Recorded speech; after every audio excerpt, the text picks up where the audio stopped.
Puja, Ritvi, Ritvi, good morning. Celine, good morning. Annie Bruno Pinel, Guillem, Elaine, good morning. Elaine from Pune, good morning. Okay, Joyaji, good morning. Joyaji, good morning. Virginie Connet, good morning. Annie Bruno Pinel, Corinne Patti, Thierry, good morning. Georges, good morning. Jonathan White, good morning. Rajesh, good morning.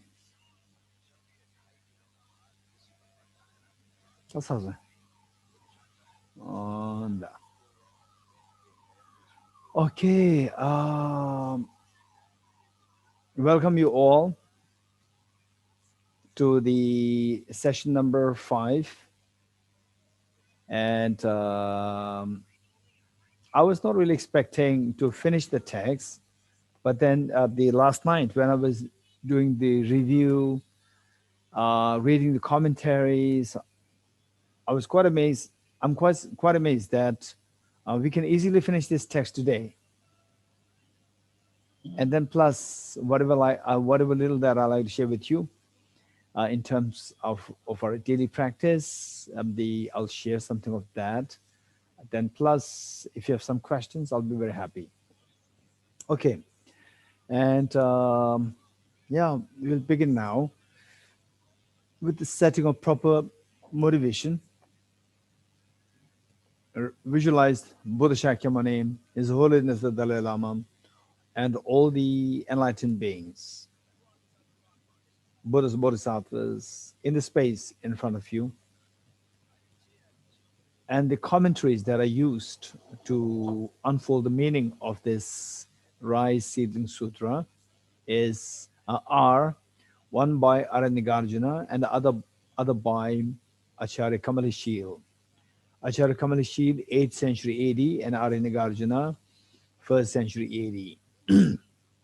So let us also visualize the commentators in the space in front of you, given that they are the gurus from whom we are receiving these teachings. And imagine that they are so loving, caring, and embracing. And no matter what situation that you are in, they will never ever discard us. They will forever embrace us with love, affection, attention, and concern.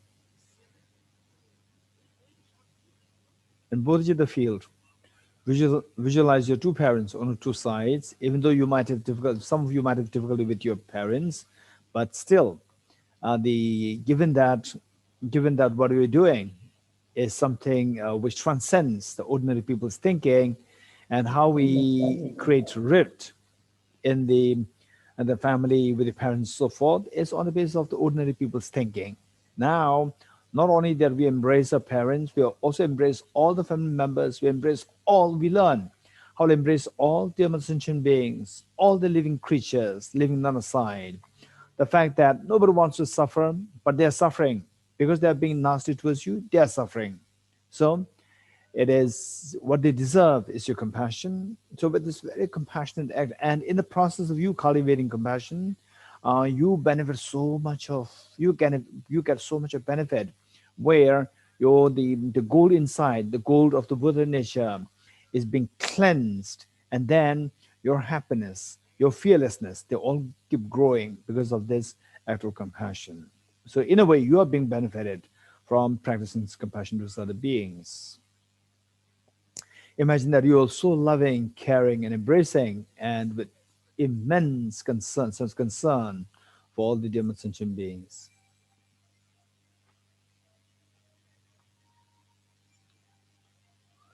And the purpose of this practice is, purpose of the studies, reflection, and the meditation is to awaken this Buddha nature within us, awaken this seed of perfection that exists within each one of us, by gradually removing the mental dirt and let this gold inside to glow. And once that glows fully. By eradicating all the mental defilements, you achieve the total fearlessness. No matter what situation that you encounter with, you will be total fearless, and then your happiness will be with you 24/7. So this whole purpose, and this all happens because of the very powerful remedy of the wisdom of emptiness and the wisdom of dependent origination, which we are learning here.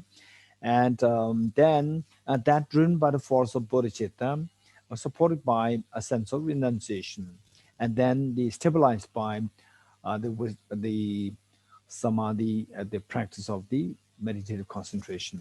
Okay, with that in mind, let's recite these together. And you are leading this, and all sentient beings are joining you. And teach by great compassion, you taught the Immaculate Dharma to dispel all perverted views. To you, the Buddha Gautama, I pay homage. And teach by great compassion, you taught the Immaculate Dharma to dispel all perverted views. To you, the Buddha Gautama, I pay homage. And teach by great compassion, you taught the Immaculate Dharma to dispel all perverted views. To you, the Buddha Gautama, I pay homage. Sanye joda zoge chonam la chanjo pardo dane gyabso che dage jinso kebe chonam ge chola penjere sanye rubare sho sanye choda zoge chonam la chanjo pardo dane gyabso che dage jinso kebe chonam ge Tola penjere sanje rubare sho, sanje choda tsoge cho namla, chanjo pardo dane gyabso che, dage jinso kebe cho namge. Tola penjere sanje rubare sho. I go for refuge until I'm enlightened to the Buddha, the Dharma, and the Sangha. By my accumulations of the practice of giving and so forth, may I become a Buddha to benefit all sentient beings. I go for refuge until I'm enlightened to the Buddha, the Dharma, and the Sangha. By my accumulations of the practice of giving and so forth, may I become a Buddha to benefit all sentient beings. I go for refuge until I'm enlightened to the Buddha, the Dharma, and the Sangha. By my accumulations of the practice of giving and so forth, may I become a Buddha to benefit all sentient beings. Independent origination, there is no ceasing, no arising, no annihilation, no permanence, no coming, no going, no separateness, and no sameness. I prostrate to the consummate Buddha, the supreme among all teachers, the one who taught this peace, which is free of elaborations. I prostrate to the mothers of the hearers, the bodhisattvas, and the Buddhas, who through the knowledge of all leads hearers seeking pacification to complete peace, who through the knowledge of paths causes those helping migrators to achieve the aims of the world, and who through the possession of omniscience helps subduers expound a variety of teachings. The one who is transformed into the reliable guide, motivated by altruism to benefit sentient beings, the teacher, Sugata, and protector, to you I make prostrations. The one who has eliminated the web of conceptualizations and is endowed with the divine bodies of the vast and the profound, who eternally shines forth the forever noble light rays, to you the Buddha I make prostrations. Inspired by wisdom and compassion, today in the Buddha's presence, I gender the mind of full awakening for the benefit of all sentient beings. Okay, first let's read the meaning of the mantra. Meaning of the mantra followed by the mantra itself. All phenomena arise from causes. The causes are taught by the Tathagata. The cessation of causes as well is taught by the great seer. Just remember that all our miseries, they arise from the respective causes. Sometimes what happens is that some people, when they become sick or when they meet with tragedies, they just want somebody to blame to. In fact, we, being from the Dharma background, we instead of doing that, we should make it a point to remember this teaching of the Buddha, Ye Dharma, teaching the essence of the dependent origination mantra teaching. And on that basis, remember that all the unfortunate things that happened to me, somehow they're connected with the courses which I myself accumulated in the past. Now, given that I don't want these experiences anymore, I will not accumulate these negative karmas anymore. So I'll try to stay away from them. I'll try to do the opposite of these negative karmas, that is, accumulate as great virtues as possible. And practically, what you do, and in your own theoretically, in your studies, reflection, meditation, bodhicitta, wisdom, emptiness, and so forth. Just trying to gather this information more, study more. And then meanwhile, when you go out, be kind towards others, learn how to be more compassionate towards others, learn how to not be, not surrender to the selfish, the self-centered attitude, and eventually to how to wake up from the sleep of ignorance. So that's so important. So this is mind, and this mantra is so precious. And in future, whenever you happen to be um, going to new places by aeroplane, by train, by cars, walking, forest, adventure, in the beach, just they recite these mantras for all the beings who are involved there. From the aeroplane, you can see like millions of people. It covers a huge land where the minimum like few millions of people were underneath your view. So just say this mantra for them. When you're in the beach, in this particular ocean, how many trillions of creatures are there? The big whales to the tiny, tiny, tiny insects. They're in this on the ocean. Just say this prayer. You can enjoy the beach. Meanwhile, say this mantra for all these creatures there and all the people who are visiting there. Most of the people who visit this the beach is totally out of contact, no contact with dharma. So recite this mantra that anybody who visits this beach, anyone in this water, may they come in contact with this teaching of the Ye Dharma mantra to know the reality, and they learn how to get out of the samsara and to be of utmost benefit to all beings. So this much if you can do, that would be incredibly of great benefit. And when you do come across the say your friends, family members, and so forth, when they become sick, you can recite this mantra for them. So this will help us clear the negative karmas, and the healing can take place. Yeah. Okay. It's not 100%, depending on the power of the negative karma responsible for creating this illness. But at least new virtuous connections are built, which is so precious. Otherwise, the same person for all these many lifetimes never even heard of this mantra, and today you are sharing this mantra with them, at least mentally, which is so precious. Okay, let's say it three times. Om ye dharma hetu prabhava hetum tesham tathagato hyavatat tesham chayo nirodha evam vati mahashramanaya swaha. Om ye dharma hetu prabhavam hetum tesham tathagato hyavatat tesham chayo nirodha evam vati mahashramanaya swaha. Om ye dharma hetu prabhavam hetum desham tathagato hyavatat tesham chayo nirodha evam vati mahashramanaya swaha. All phenomena arise from causes. The causes are taught by the Tathagata. All phenomena arise from the causes. The causes are taught by the Tathagata. The cessation of causes as well is taught by the great seer. Profound, peaceful, elaboration-free, clear light, and non-composite. Such is the nectar-light dharma I've discovered. Finding no one who can fathom this teaching, in silence I'll return to the woods. Beyond utterance, thought, and expression is the perfection of wisdom, which is unborn, unceased, and has the nature of space, is the object of apprehension of self-realized wisdom. To you, the mother of the Buddhas of the three times of the obeisance. All composite things are impermanent. All contaminated things are the nature of suffering. All phenomena of the nature of emptiness and selflessness. Transcending sorrow is peace. The Guru is the Buddha, the Guru is the Dharma, likewise the Guru is the Sangha. The Guru is also everything wholesome. I go for refuge in the Guru. By the sound of the vibrant drum of Dharma, you liberate all beings of miseries. I beseech you to kindly remain and give teachings until the end of the expanse of billions of aeons. The Buddha does not watch the negativities of beings, nor does he remove their miseries by his hands. His spiritual realizations are not transferred to them.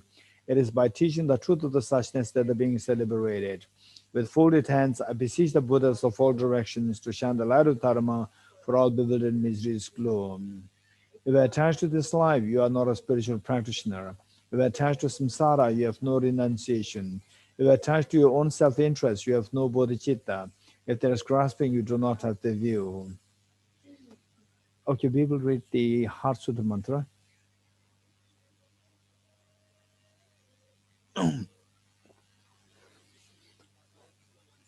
Deyata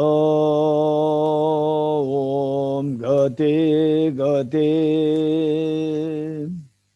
Bharagati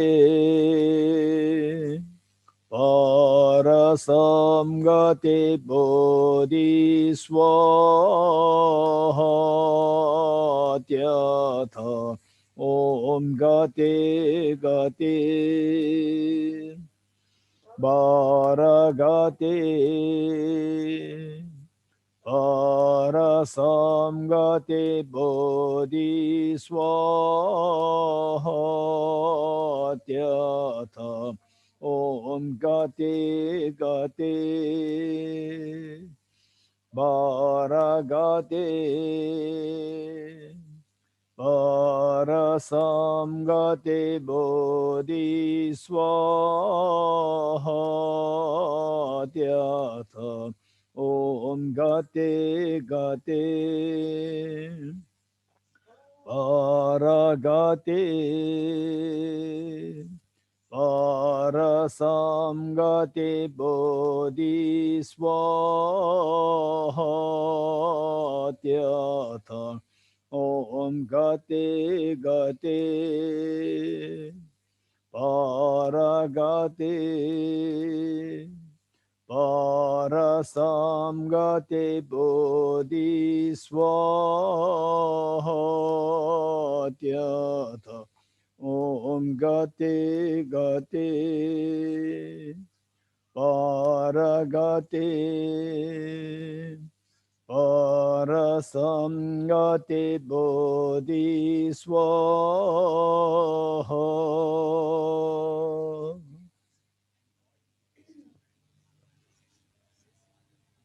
Okay.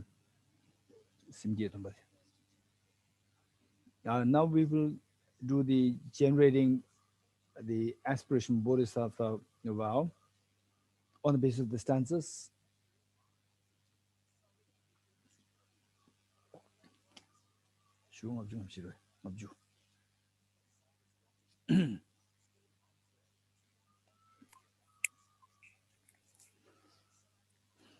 Yes, yes.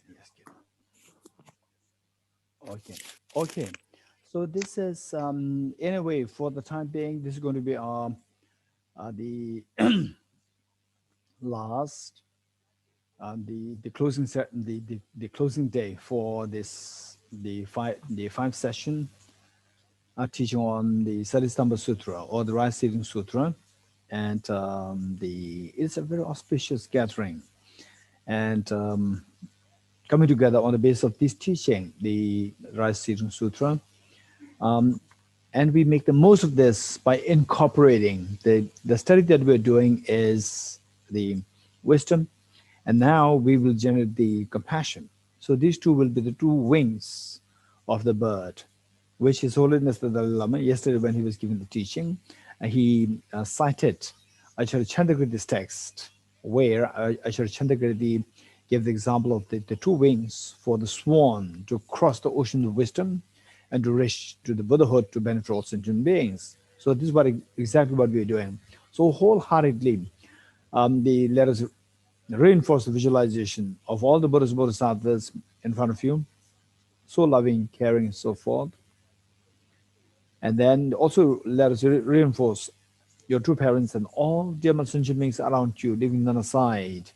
And even though you may find it a little difficult, it doesn't matter. This is how we have to begin superficially, and then eventually it becomes real.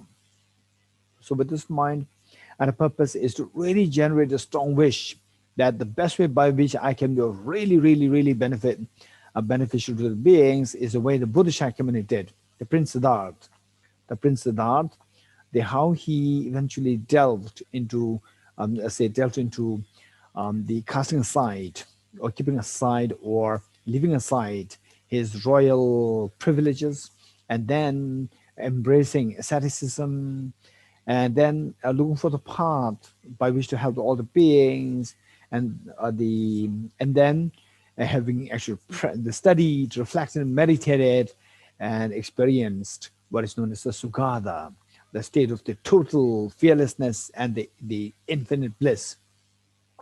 This is what we achieved. On this basis, then he went to benefit the beings. So this is what exactly we all we learn from this Buddha, to follow his footsteps.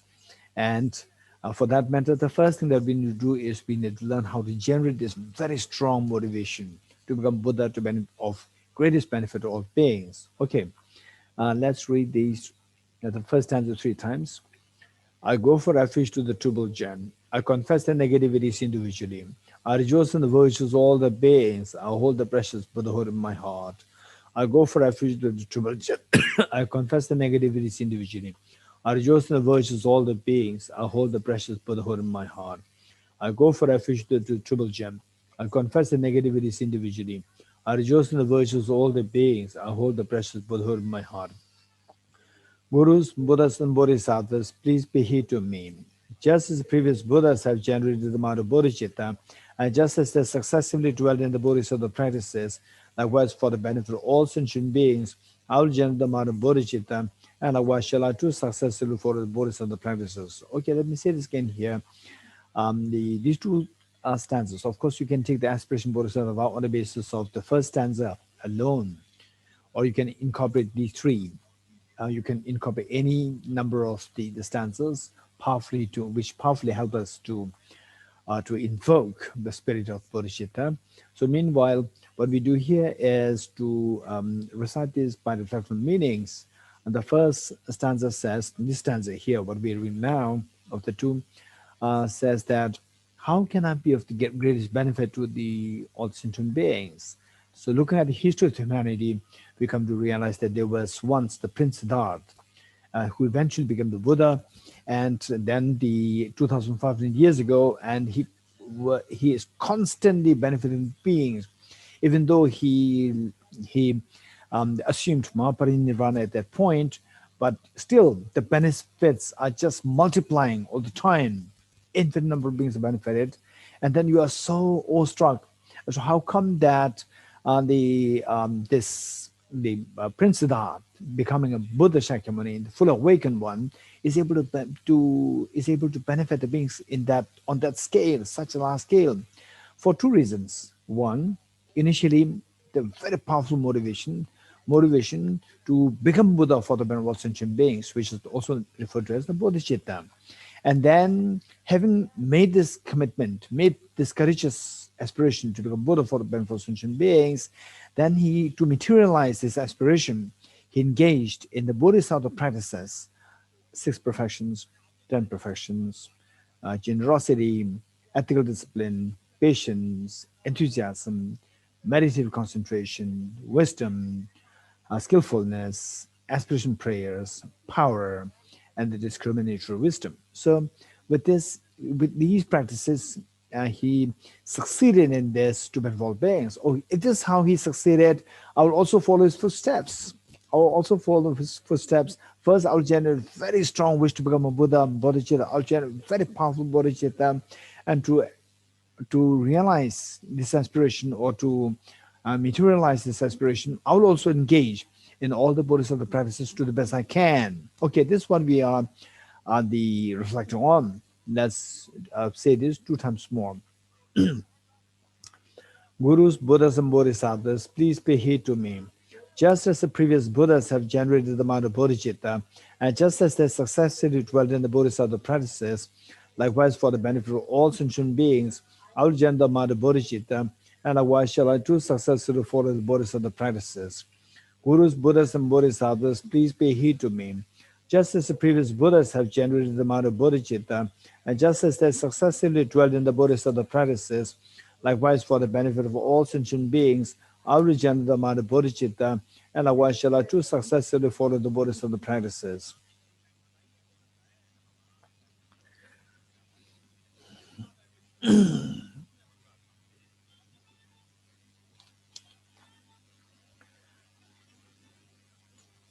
Okay,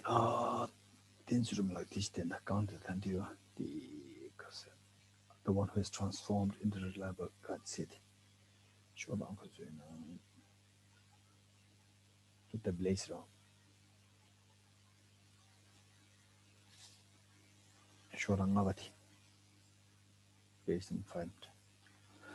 Okay, let me relate to the importance of this text, Śhālistamba Sūtra, the Rice Seedling Sutra. The importance of that. Yes, sir. Oh, okay. So the importance of this text we can best understand by relating this to these two lines. The one who has transformed into the reliable guide, motivated by altruism to benefit sentient beings, the teacher, Sugata, and protector to your administrations. So we can understand the benefit of this, the sutra that we're studying on the basis of these two lines. And these two lines were composed by the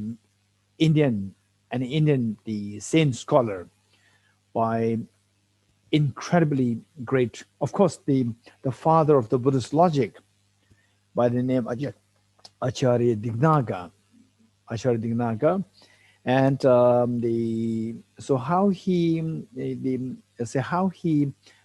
what made him to write these two lines there was that he became an incredibly great philosopher, logician, psychologist, and at the same time, the one thing which is so unique in India was that all these knowledge, like the very profound philosophy, very sophisticated, intricate psychology, metaphysics, logic, these are all developed and meant to transform one's own the mind stream or emotions, from anger to love, from laziness to the active, enthusiastic, proactive being, compassionate, altruistic being, and from the inactive, passive state of mind to a very alert, fresh mind, and so forth. So we see that this whole so given that this is the whole purpose for all these teachings, these teachers who wrote these texts, they happen to be incredibly great practitioners and enlightened beings. So this great teacher, Acharya Dignaga, he was in 6th century AD. And what happened was that he was in a solitary retreat, as a solitude. In solitude, he was meditating, and in the daytime, very briefly, he would go down to the village to ask for alms, go for his alms round, which means to ask for some food, and then he would go back and do his meditation, compositions, and so forth. He being an incredibly brilliant logician, a scholar. So he was thinking of compiling all what he wrote on logic, to compile them all together in one text. And in those days, just imagine, number one, like 1,400 years ago, number one, those days, the facilities that we have now, the papers, gadgets, are totally absent. And then he being being on solitude, just the ascetic, he did not really have any facilities. So he started to jot down the first, the opening passage, which is the word of salutation on a slate, so which constitute these two lines plus two more lines. So these two lines is the main, and he wrote it there on the slate, and then he left for his alms round. Coming back, he realized that these two, what he wrote on the slate, were all erased. And again, he wrote the same thing and left, coming back, erased. It happened 3 times. So on the fourth day, the fourth time, Acharya Dignaga did not write this. What he wrote was that, whosoever erased what I wrote earlier, if you erased it out of joke, out of fun, please don't erase this. This is a very important work, extremely important work. Don't erase this. And if you erase it because you disagree with what I wrote there, then come in person, show up in person. This is what he wrote, and then he left. Coming back, there was a gentleman waiting there. So I did, indicating that I disagree with what he wrote there. So in those days, the tradition was to debate. If you disagree, debate, and then settle. And then whoever lost, you should be converted. And then in those days, it's quite scary. For example, like if somebody debates with Venerable Elizabeth, and if Elizabeth is defeated, then all the French students will be converted to the other tradition. Whereas if Elizabeth wins the debate, then the opponents and all the students should be converted to the Buddhist. So this was the tradition in those days. And then this two of them started debating, and then just imagine this stranger was debating with the brilliant logician, and how can we expect to win the debate? And he lost the debate. But he did not stick to the custom.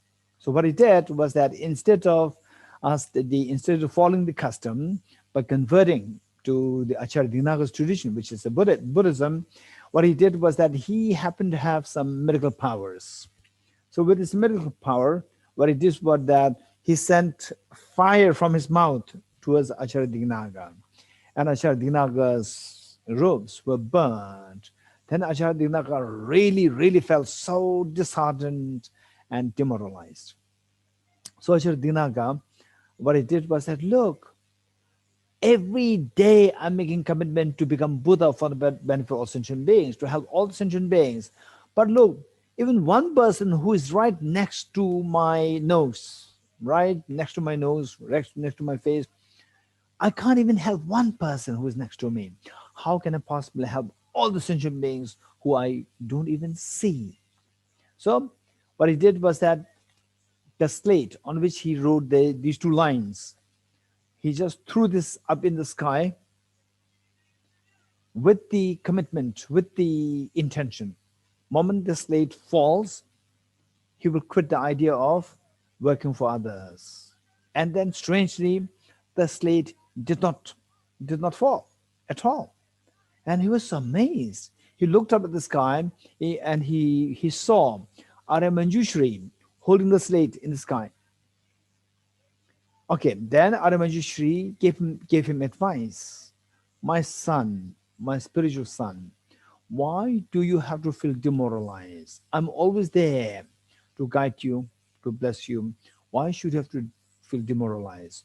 You continue your work of composing this text, and this text that you're composing will become eyes to the millions and millions of people in the future to see the Dharma, to see the reality of the Buddha's teachings. This will serve an incredibly great purpose. So all the logic now, like how many thousands of people study this logic in Nalanda in the past, from like 6th century to like 13th century, and then in Tibet, in China, and how many people studied this text, benefited so many.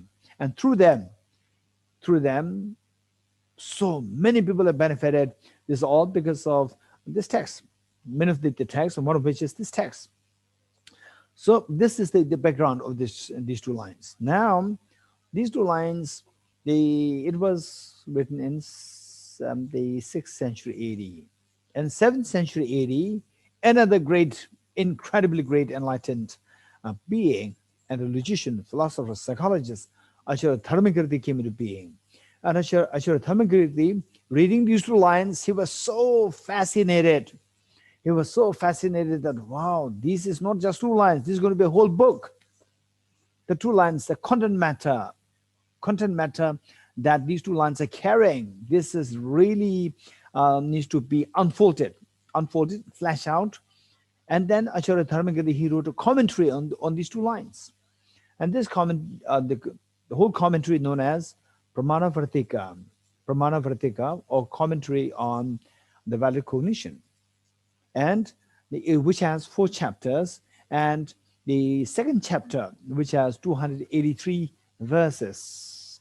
So these 283 verses are actually the commentaries, or are actually the explanation of these two lines. And believe it or not, if you study these 283 lines, 283 verses yourself, you will not understand anything. It requires, like this book, these books are the ones, huge books, as commentaries to those 283 verses, which in turn are the commentary on these two lines. So these two lines will give the whole picture of how a wise person should extract the greatest meaning out of one's life.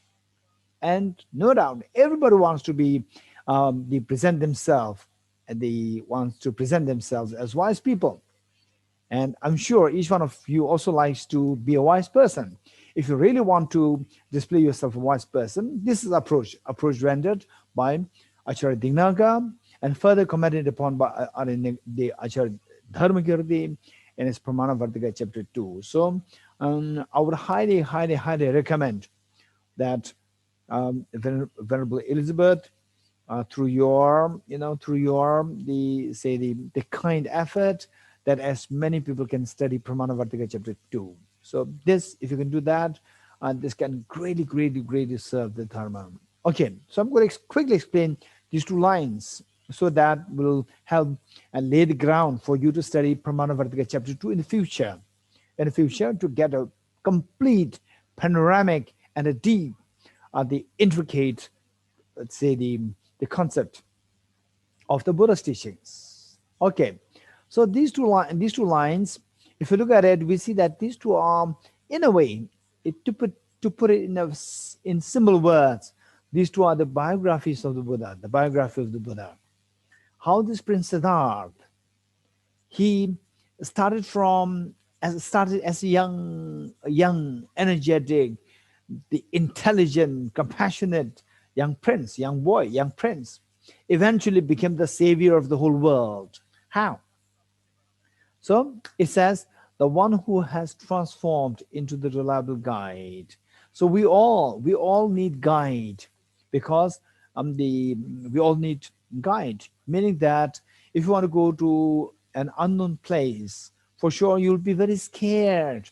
And whereas if you come to realize, or if you come to know about somebody who is so mature, so loving, caring, concerned, compassionate, and very experienced about that particular place, you feel so safe. You feel safe now. You feel safe. Okay, now I have a guide who has a total experience of that place. At the same time, the person is so compassionate and very resourceful. So now I have no fear, right? Now it's going to be like a treat for me to go there, rather than to be apprehensive and to be in fear. Okay, so we need a guide. We need a very reliable guide. Reliable guide should have 3 qualities: perfect love, perfect knowledge, and a perfect power. So when we say, I go for refuge in the Buddha, remember these 3 qualities. Somebody who has perfected in these 3 qualities: perfect love, perfect knowledge, and perfect power. Why these 3 qualities? Only when somebody is endowed with these 3 qualities will be having the facilities to be the reliable guide, to be the most reliable guide. And that person can guide you, that person can really be a refuge to you till your Buddhahood. Okay, how? This is very important. How? The first, let's say that the knowledge. So when you are very young, when you're like age 10, 11, 12, your father tells you that, hey, my daughter, my son, study well. And if you study well, I'll be there to help you in any ways you need. And then one time, you remember the statement made by your father, what he said, and you have to sit for the physics exam, let's say, physics exam or science exam in about a week's time. Then you go to your father and ask him, please teach me. Last time you promised to help me when I'm interested to study. So now I'm interested, please teach me physics or science. My exam, physics, the science exam is approaching within a week's time. And the father said, I'm very sorry. I always failed in science when I was in school. The father cannot help you. Why? Because he's lacking the knowledge. Because he's lacking the knowledge. Therefore, somebody to be able to help you, that person must be endowed with perfect knowledge of where you want to go, the perfect knowledge. Then the father said, okay, don't worry, my daughter, don't worry, my son, don't worry. Our next door neighbor is a world Nobel laureate in physics, right? Go and seek his help. And you go to the Nobel laureate, physics Nobel laureate, knock at the door, and the Nobel laureate asks, hey, my child, what do you want? My exam is approaching in a week's time. Please teach me physics. Okay, the 500 euros per hour. 500 euros per hour. No, I cannot pay this much.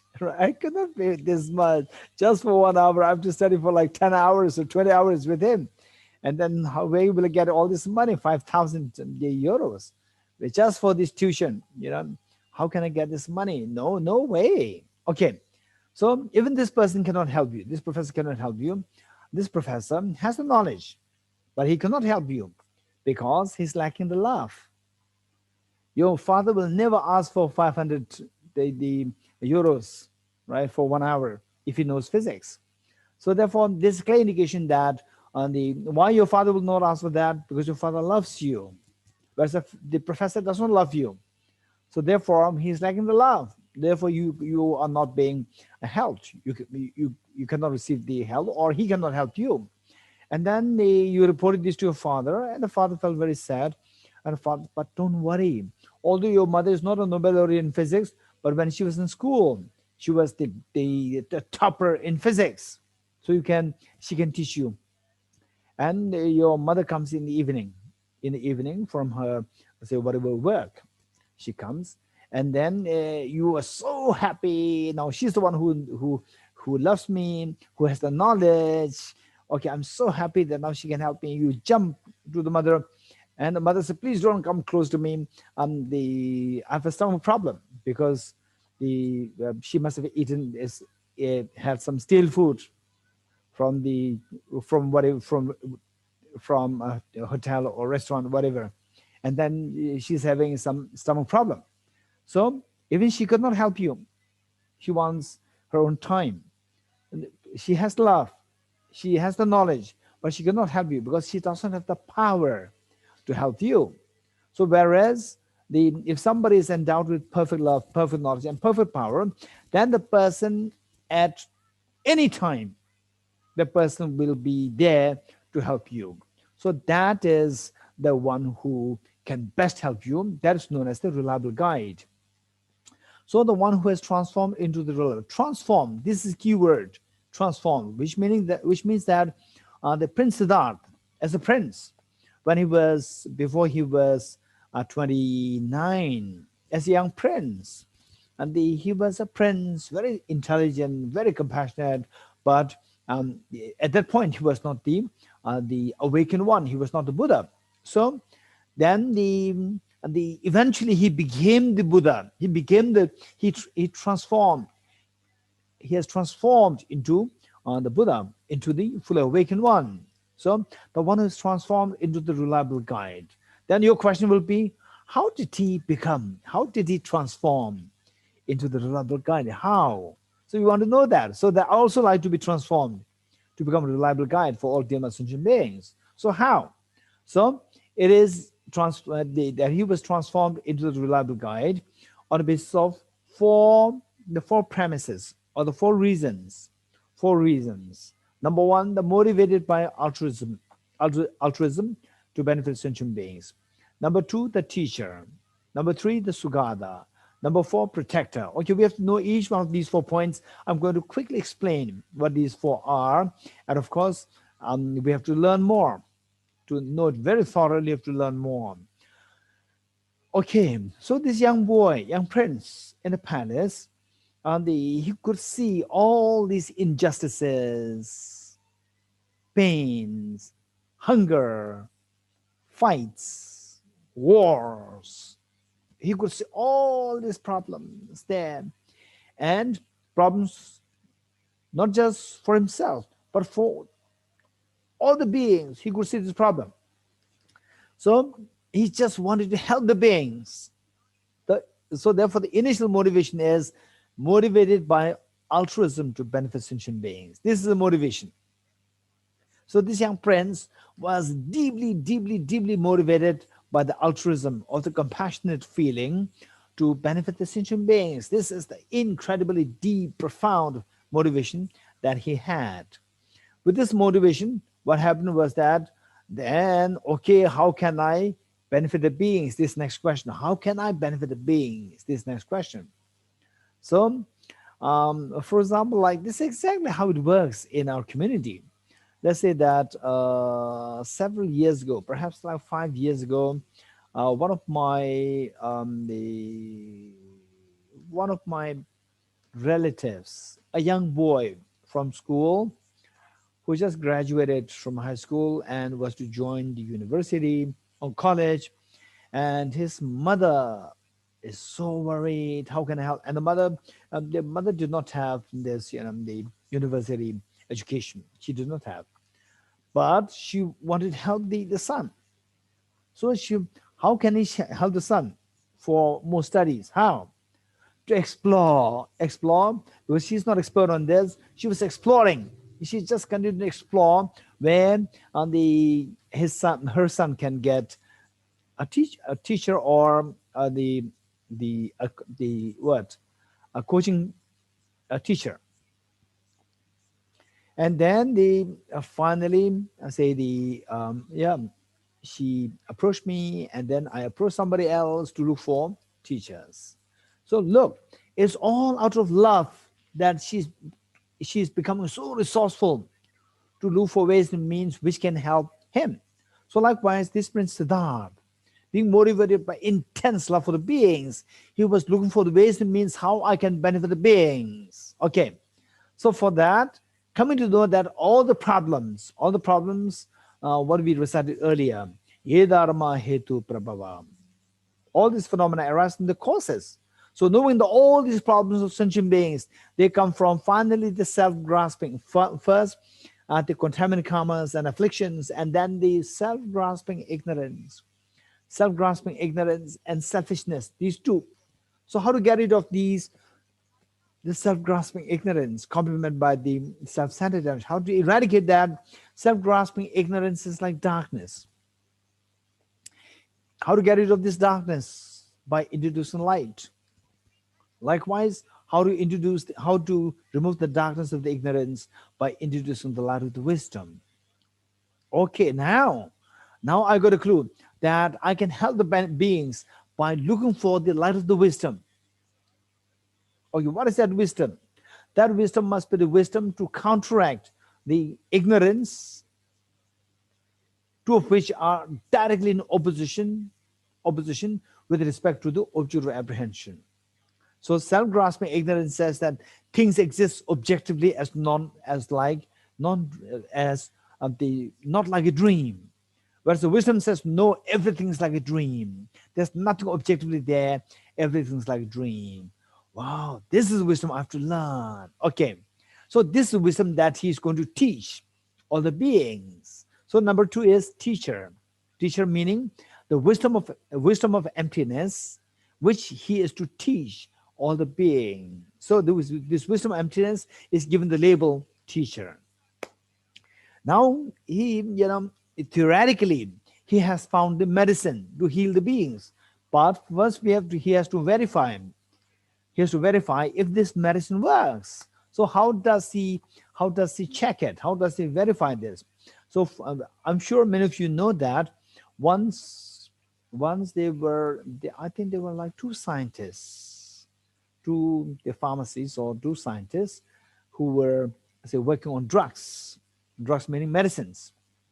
And perhaps Patrick can tell us about this, maybe later on, right?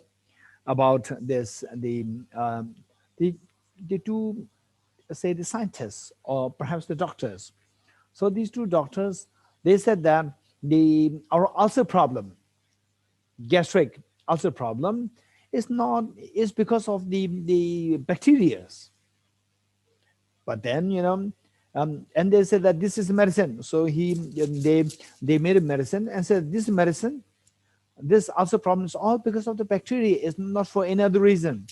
And the bacteria, and these bacteria, together with these bacteria, there's medicine here. They created medicine, but the medicine board, they has to, in order to consent or in order to give permission to this, they have to prove that this medicine is efficacious, that this medicine works. So how did they prove? Okay, they have to prove that this medicine works. So what they did was that they first said that these bacteria, they cultured some bacteria. These bacteria are responsible for creating this gastric ulcer problem. So he consumed all the bacteria, and then within few days time, he started to have the acute ulcer problem because of these bacteria. And then after having the ulcer problem, then he started to take his medicines, which he himself created, which he himself made. So he consumed the medicines and this problem was over. So this is how it was tested for the efficacy. So likewise, this medicine of the wisdom of emptiness, which this Prince Siddhartha found, he had to first check whether it is working. So how does he have to check? He had to check it on himself first.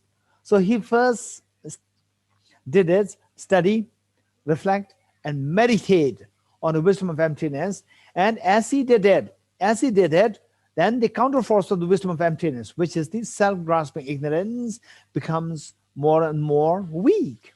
And then because self-grasping ignorance becomes weak, then the offshoots of the self-grasping ignorance in the form of, say, the attachment, in the form of afflictions, in the form of the contaminant karmas, they all start to become weak and they start to disappear. So once the root is cut, once the root of the poisonous tree is cut, all these millions and trillions of poisonous leaves going there, they all dry automatically. So all his miseries stop. All his tension, misery, anxiety, anguish, the depression, they all disappeared. All sorrow disappeared. So transcending sorrow is absolute peace. So what he experienced was, he started experiencing absolute peace in contrary to the sorrow, in contrary to the pains. In contrary to the pain, he experienced bliss.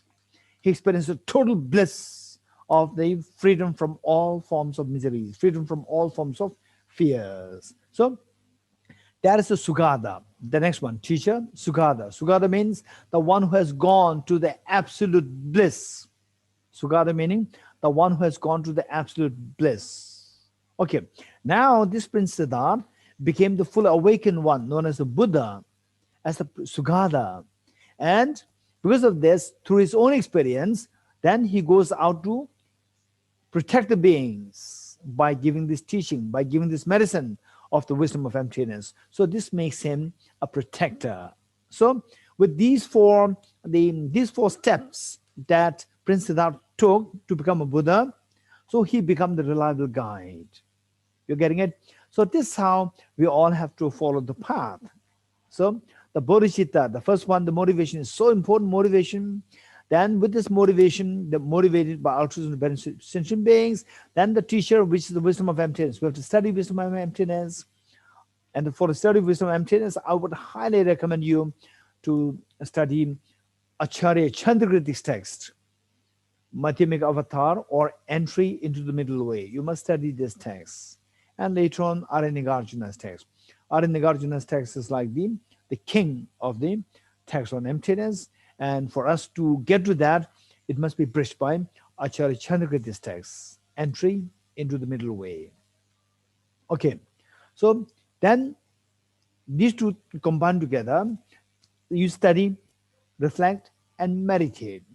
Just, spend like few years, study, reflect.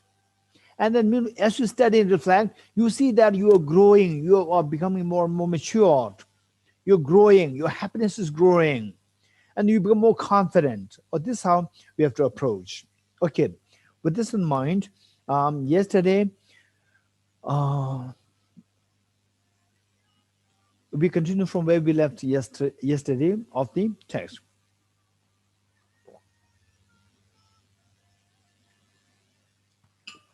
Okay, so this Prince Siddhartha, motivated by altruism to benefit all sentient beings, then he went in search of the path.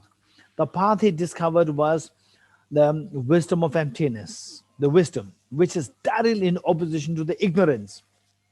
So look, this whole text, we are studying about what is ignorance, whether or not I have this ignorance.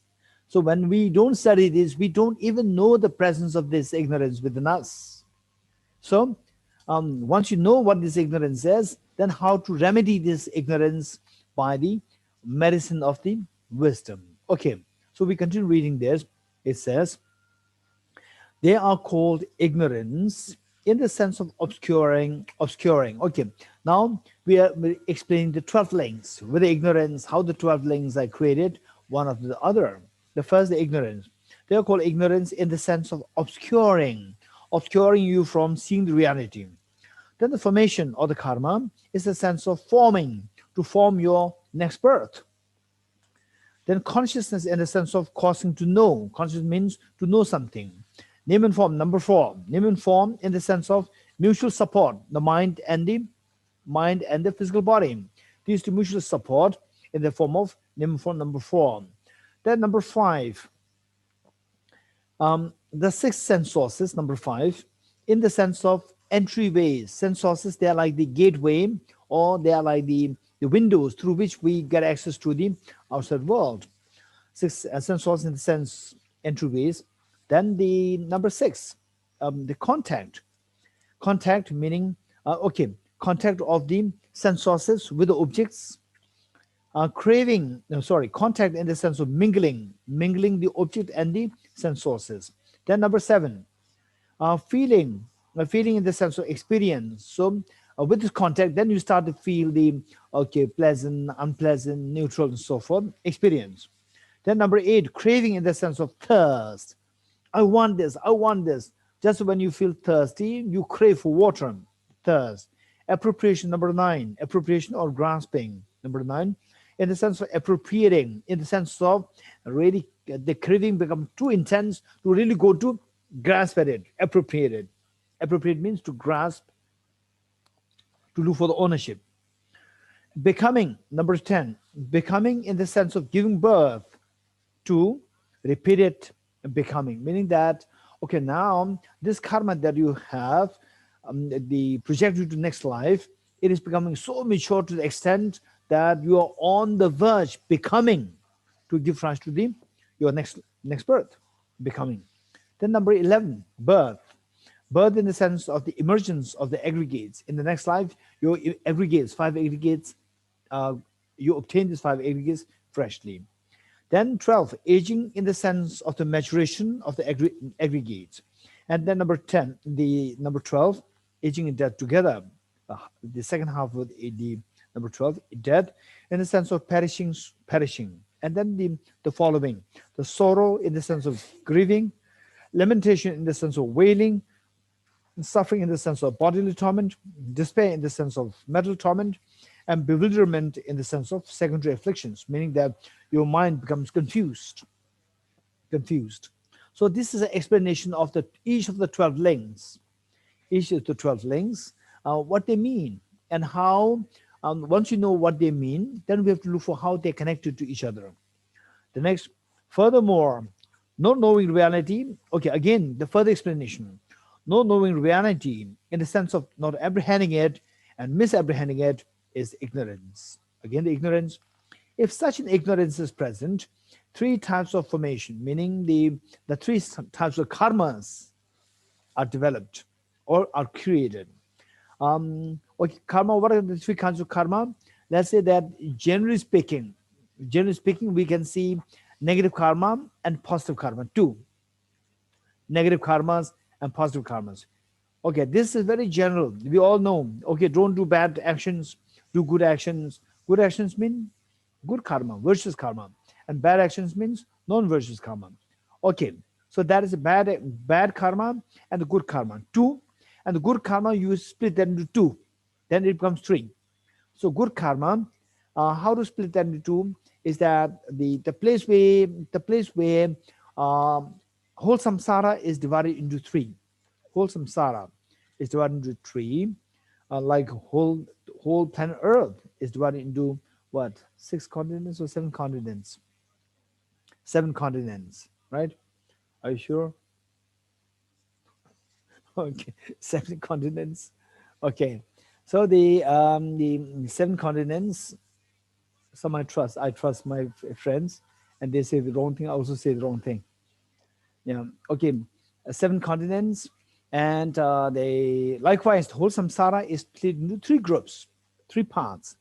One is known as the desire realm. The first one is desire realm. Number 2 is form realm. Number 3 is formless realm. Desire realm, form, physical form.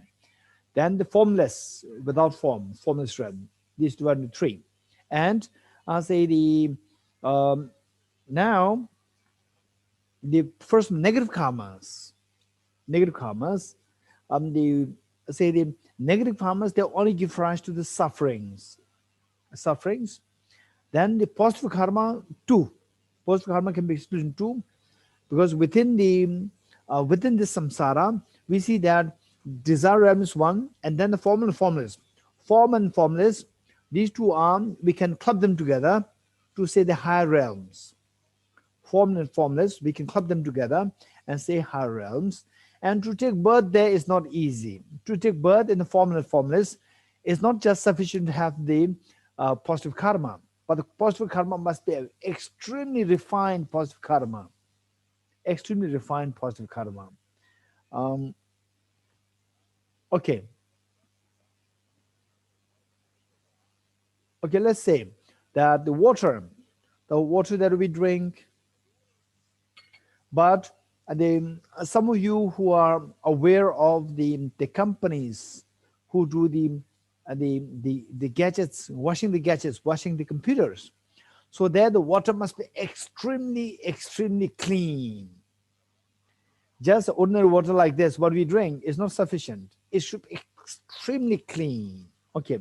Likewise, the positive karmas, to take birth in the form and formless realm, the positive karma must be extremely refined positive karma. What do you mean by extremely refined positive karma? A positive karma which is accompanied by a very refined meditative experience. Positive karma which is accompanied by extremely refined meditative experience. In other words, positive karma is associated with the very powerful meditative concentrations. These will take you to the form and formless realm. So these positive karmas are known as unwavering positive karmas. Unwavering karmas. Unwavering karmas. Okay, you may be wondering why they are known as unwavering. I'll explain this a little later. Unwavering positive karmas and the other positive karmas just to project you in the desire realm. Positive karmas to project you in the desire realm. These positive karmas are known as meritorious karma. So now what we have is negative karma or non-meritorious karma, number 1. Number 2 is meritorious karma. Number 3 is the unwavering karma. 3. There are 3 kinds of karma. So the ignorance giving rise to the formation or the karma. This formation of the karma is of 3 kinds: non-meritorious karma, meritorious karma, and the unwavering karma. So non-meritorious karma will throw us into hell, the hell realm, hungry ghost realm, animal realms. And the meritorious karma will throw us into human realm, or the god and goddesses within the desire realm. Then the unwavering karma will project you into the form and the formless realm. So why that karma to throw you to form and formless realm, they are known as unwavering, is because that the other virtues, we can just, for example, let's say I give some money to you, and then you can use it in whatever you like. Say you can use it for buying chocolates, buying cakes, or buying Coca-Cola, or buy flour, or buy whatever. So you can buy it to get whatever you like. But whereas I say that, okay, I'll give you this check or this voucher. This voucher equals some money, right? But this voucher, you can use it only in one shop, which only sells chocolates, right? So there's no choice. So you will get only chocolate out of this voucher. You're getting it? So this is unwaveringly, this voucher, that money that I'm giving you, you cannot use it for any other purpose. It'll only for, or let's say a child, this is only for your stationaries, for buying books. So this voucher I'm giving you, it'll work only in that stationery, not in the chocolate shop, not in the pastries or the McDonald's and so forth. It'll work only in that particular stationery. So you can buy only the stationery. This will unwaveringly make you to buy the stationaries, right? So this kind of karma will unwaveringly take you in the form realm and formless realm, not in the other realms. Okay, this is the meaning. Okay, I'll continue reading. If such ignorance is present, 3 types of formation develop: those that leads to meritorious states, those that leads to unmeritorious states, and those that leads to unwavering states. This is what is meant by ignorance causes formation. From formation that lead to meritorious states comes consciousness. Then from the second, number 2 is the formation or the karma, will give rise to number 3, which is consciousness. So what is consciousness? From formation or the karmas lead to meritorious states comes or arises consciousness that leads to meritorious states. From formation that lead to unmeritorious states comes consciousness that leads to unmeritorious states. And from formation that lead to unwavering states comes consciousness that leads to immovable or unwavering states. This is what is meant by formation causes consciousness. 3 kinds of karma. Say there are 3 kinds of karmas. So therefore, the karma will make you have this consciousness to take to give rise to 3 different states. The 4 now the next one is the name and form. Now the next one is name and form. The four immaterial aggregates emerging together with consciousness along with physical form. Okay, 5 aggregates: aggregate form, feeling, discrimination, composition factors, and consciousness. 5 aggregates. Okay, I don't want to. I have no time to go through in detail the 5 aggregates. What we are made of? We are made of these 5 aggregates: aggregate form, feeling, discrimination, composition factors, and consciousness. So of the 5, except for the form, the remaining 4 are the immaterial aggregates. The 4 immaterial aggregates emerging together with consciousness, meaning that number 3 is consciousness. From this consciousness is also immaterial. From there, the resultant 4 immaterial aggregates arise. So these 4 immaterial aggregates, along with the physical form plus the physical form, this is what is meant by consciousness causes name and form. These 4 immaterial things are known as name, and the physical form is form. So number 4 is known as name and form. Name refers to the four immaterial aggregates. In other words, the four aggregates which fall under the consciousness, which fall under the mind. What we have is mind and the body. Body is the physical form, and a mind, we can further divide that into four aggregates. Okay. Due to the development of name and form, the performance of actions through the entryways of six sense sources occurs. Okay. Now with the name and form, number five, sense sources. In other words, in your mother's womb, you have the body from your two parents and the mind from your previous life combined together. There's name and form. With the name and form in the mother's womb, it keeps growing, it keeps developing, it keeps growing. As it grows, then at one point it will reach a point where your eyes and the eye organ, ear, nose, they start to become prominent. So we have the eyes, the sense sources coming out. Due to the development of name and form, the performance of actions through the entryways, these six senses, these five senses or the six senses. Five senses meaning five sensory physical senses, and six senses means physical, five sensory physical plus one mental, six. So these are like the entryways. These are like the windows through which we get access to the outside world. Entryways of the six sense sources occurs. This is what is meant by name and form across the six sense sources. Okay, now you have the six senses inside the mother's womb. Still, you are inside the mother's womb, and the six senses, they developed pretty well. Now, what happens? What is the job of these six senses? Is to come in contact with the respective objects. Next one is, so your eye sense to come in contact with the visual objects, and then the ear to sound, your nose smell, the body tactility, the tongue the taste. So this is the job. So therefore, the small babies inside the mother's womb, they could hear. Not all, at a certain stage, at a certain developed stage, then the baby inside could hear, could even feel the touch. If the mother eats something very hot, very cold, the baby could feel that. It is very agonizing for the child. Okay. So that is contact number 6. This is what is meant by name and form, causes six sense sources. From six sense sources arise six collections of contact. Six collections of contact meaning the contact with the eyes and the visual, and then nose and the smell, and so forth.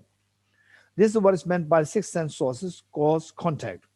Then the contact with the contact, once you have the contact, then the feelings, when the contact becomes very mature, then with the contact you could start feeling. For example, say my hands are numb or my feet are numb. Then when it walks, you won't be able to distinguish whether the surface on which you are walking is smooth or rough. You cannot distinguish that. The feeling is not that sharp. Later on, as this contact becomes more mature, as you become more mature in the mother's womb, then it will really give you a sharp feeling. Okay, this pleasant, unpleasant, all these things happen. The feeling occurs precisely according to the types of contact that occurs. This is what is meant by contact causes feeling. Then the feelings, with the feeling, pleasant feeling, attachment arises, unpleasant feelings, anger arises. So number 8 and number 9, attachment or the craving and grasping. Feelings occur precisely according to the types of contact. This is what is meant by contact causes feeling. Relishing those different kinds of feelings, taking delight in them, taking delight in the feelings, clinging to the feelings, and having clinging remain is what is meant by feeling causes craving. Now this craving will become intensified. From relishing, taking delight, clinging, and having that clinging remain comes an unwillingness to let go with a repeated wish, may I never part from these dear and delightful forms. This is what is meant by craving causes appropriation or the grasping. Then this grasping, these two things. So okay, the feeling, the part of the feeling is when you're in the mother's womb. Then the major part of the feeling is when you come out of the mother's womb. Come out of the mother's womb, and then the say the feelings, the feelings, feelings, they become their feelings, and then your cognitive thought process also develops when you come out of the mother's womb, and cognitive thought process will make your the judgment of the feelings very sophisticated, and more karmas accumulated. So in other words, then closer towards the death, these okay, these feelings, the feelings, pleasant feelings, unpleasant feelings, particularly pleasant feelings, then giving rise to the attachment and craving and the grasping. These two become so intense closer towards the death that, okay, I'm dying now, I should not die. Then the attachment to self, craving to the self, grasping to self happens, and this will germinate the seed of the karma formation. The formation that you have that's germinated, and the germinated form of the formation of the karma is known as number 10, becoming. So it says, such wishing gives rise to rebirth producing, not rebirth, rebirth producing actions, actions which can potentially give rise to rebirth by means of body, speech, and mind. This is what is meant by appropriation or the grasping causes becoming, number 10. Then the number 10, you are on the verge to, this karma is so germinated, is so much blossomed, on the verge to throw you to the next life. Okay, then the next life is your birth. The formation of the 5 aggregates born from such action is what is meant by becoming causes birth. Number 11. The maturation, then once you take birth there, then you again start, say, the maturing meaning aging and death. The maturation of the development of the aggregates formed from birth and the disintegration is what is meant by birth causes aging and death. Thus the okay. Thus, this 12-fold dependent arising, which comes from several different causes and from several different conditions, is neither permanent. Okay, this is what we explained already. Neither permanent meaning that it is not unchanging, no impermanent. No impermanent meaning that the impermanent has many connotations. Here, impermanent means which discontinues, disconnected. For example, Dorji, when I was young, when I was like, say, a teenage. Dorji, when I'm now. So one was very young, one is old. So that these two are still like two different persons. This is the meaning of impermanent in this context. These two are not two different persons. It's the same person, just continuum there. Okay. No impermanent. Impermanent meaning without continuum. Is neither compounded meaning that somebody else compounding it or somebody else creating it, nor uncompounded, meaning that nor is negative, un is negative, double negation is positive, compounded. So the two compound, the meaning of the two compounds is very different. The first one, non-compounded, is compounded by external agent. So here, compounded, no uncompounded means compounded. This is compounded by the illusion like cause and effect, illusion like cause and conditions.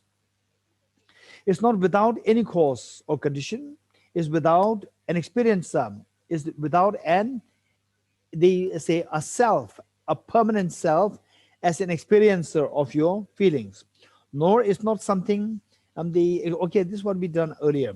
Exhaustible, something destructible, or something that ceases, has produced, has proceeded from time immemorial, without interruption, like the flow of a river. So this self, it does exist. This self does exist in the form of 12 links. It just keep going like this, 12 links, again 12 links, 12 links, 12 links. So it's just like the river, the flow of the river. The flow of the river, it's just endless. It keep going like this. The flow of the river keeps happening. So likewise, our birth and death, 12 links keep happening. And if you study the 12 links more in detail, then you see that this is really samsara. Samsara means cyclic birth, involuntary cyclic birth. It's really involuntary unless until we do something we can't expect that that one day automatically the samsara will stop. It will never stop. It will never stop unless until we put effort to stop this. Okay.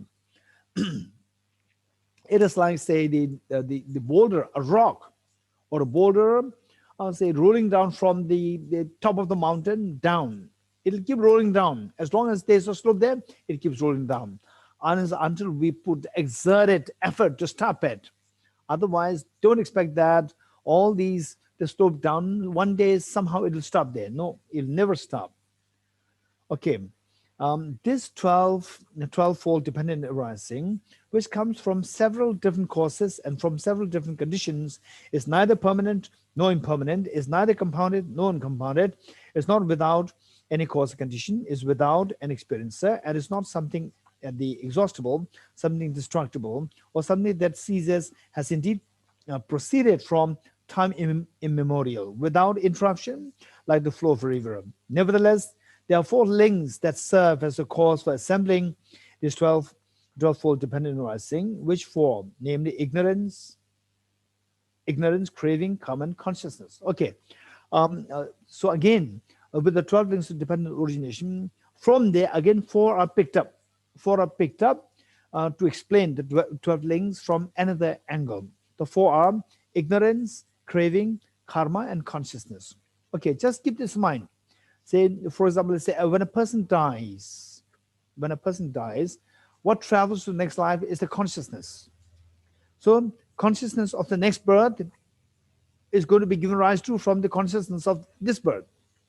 So the consciousness is like the seed. You take a seed from India to France and plant it there, the seed of orchid, the orchid flower. You take it from India in the form of seed. You plant it there in France, and the orchid flower grows there. So it came from India. So what traveled was the seed. So the consciousness travels. So consciousness is given the example of a seed, the consciousness. And then this consciousness, this seed requires the land or the earth, the land to hold it. So and to hold it or to hold it. So our karma is the one. Karma is the one which holds this seed and carries, like the land, it holds, it helps to hold the seed, karma. Then this seed has to be germinated by water. So the craving is like the water, and there should be somebody to plant the seed there. Who is that? The ignorance. Ignorance planted the seed. So how the metaphor is given here, it is a little different from how the metaphor is given in other texts. This is very beautiful. Okay, let's see. Consciousness functions as a cause by having the nature of a seed. Finally, this is the seed germinates into the flower. So consciousness is that seed. Karma functions as a cause by having the nature of the field on which the seed is planted. The ignorance and craving function as causes by having the nature of the afflictions. And the more detail will come in the following lines. Common afflictions cause the seed of consciousness to grow. Here, karma functions as the field for the seed of consciousness. Craving, as a part of the affliction, craving moistens the seed of consciousness, watering. Ignorance sows the seed of consciousness. Without these conditions, the seed of consciousness does not develop. In this process, karma does not think. I function. Okay, look, when these factors are there, invariably the 12 links happen. And it's not that, okay, I do it on the karma thinks that, okay, I'm holding you, the seed, as if I'm holding you like a field, I'm holding you, and see, yes, karma is holding me. No, these thoughts are not there. This is just operating on the basis of dependent origination. When these factors dependent upon which the result is to arise, these factors are gathered, automatically the result is given rise to. There's no thought involved. So this is the meaning of the dependent origination. This is so important. Otherwise, in our case, we always have, the human tendency. I think from the past life, the imprints, or in this life also imprints, as well like anything we do is as well like there should be something dictating or somebody is maneuvering the thing. No, there's nothing there. It's just the dependent origination operating. In this process, karma doesn't think. I function as the field for the seed of consciousness. Nor does craving think. I've moistened the seed of consciousness. Nor does ignorance think. I sow the seed of consciousness. Nor does the seed of consciousness think, I'm produced by these conditions. Yet when the seed of consciousness grows, planted in the field of karma, moistened by the water of craving, and strewn with the manure of ignorance, the sprout automatically arises. The sprout of the name and form manifests within the seed, the consciousness, ejects through the next life. And in the next life, in the mother's womb, the name and form is bound to come into existence by dependence on the karma, the craving, and the consciousness. Okay. Manifests within whichever mother's womb one will take rebirth through. And this sprout of name and form, so name and form is given the analogy of this sprout. And this sprout of name and form is not created by itself, not created by another, okay, done before, not created by both, not created by Ishvara, not transformed by time, okay, not transformed by time. Of course it is transformed by time, but what is said here is that there is one group of the classical Indian the philosophical traditions who believe that time is the creator. Time is the agent there as separate from all the other things, and that creates all the things. Time as the creator, it does not contribute to transform. Otherwise, time as a dependent origination, that's fine. If you're not transformed by time, not derived from prakrit meaning an agent. This is an interesting thing. Okay, an external agent, external agent which decides everything. So there's no such prakrit there. External agent which is also technically translated as chizo, meaning generality, chizo, or the substantial generality. Okay.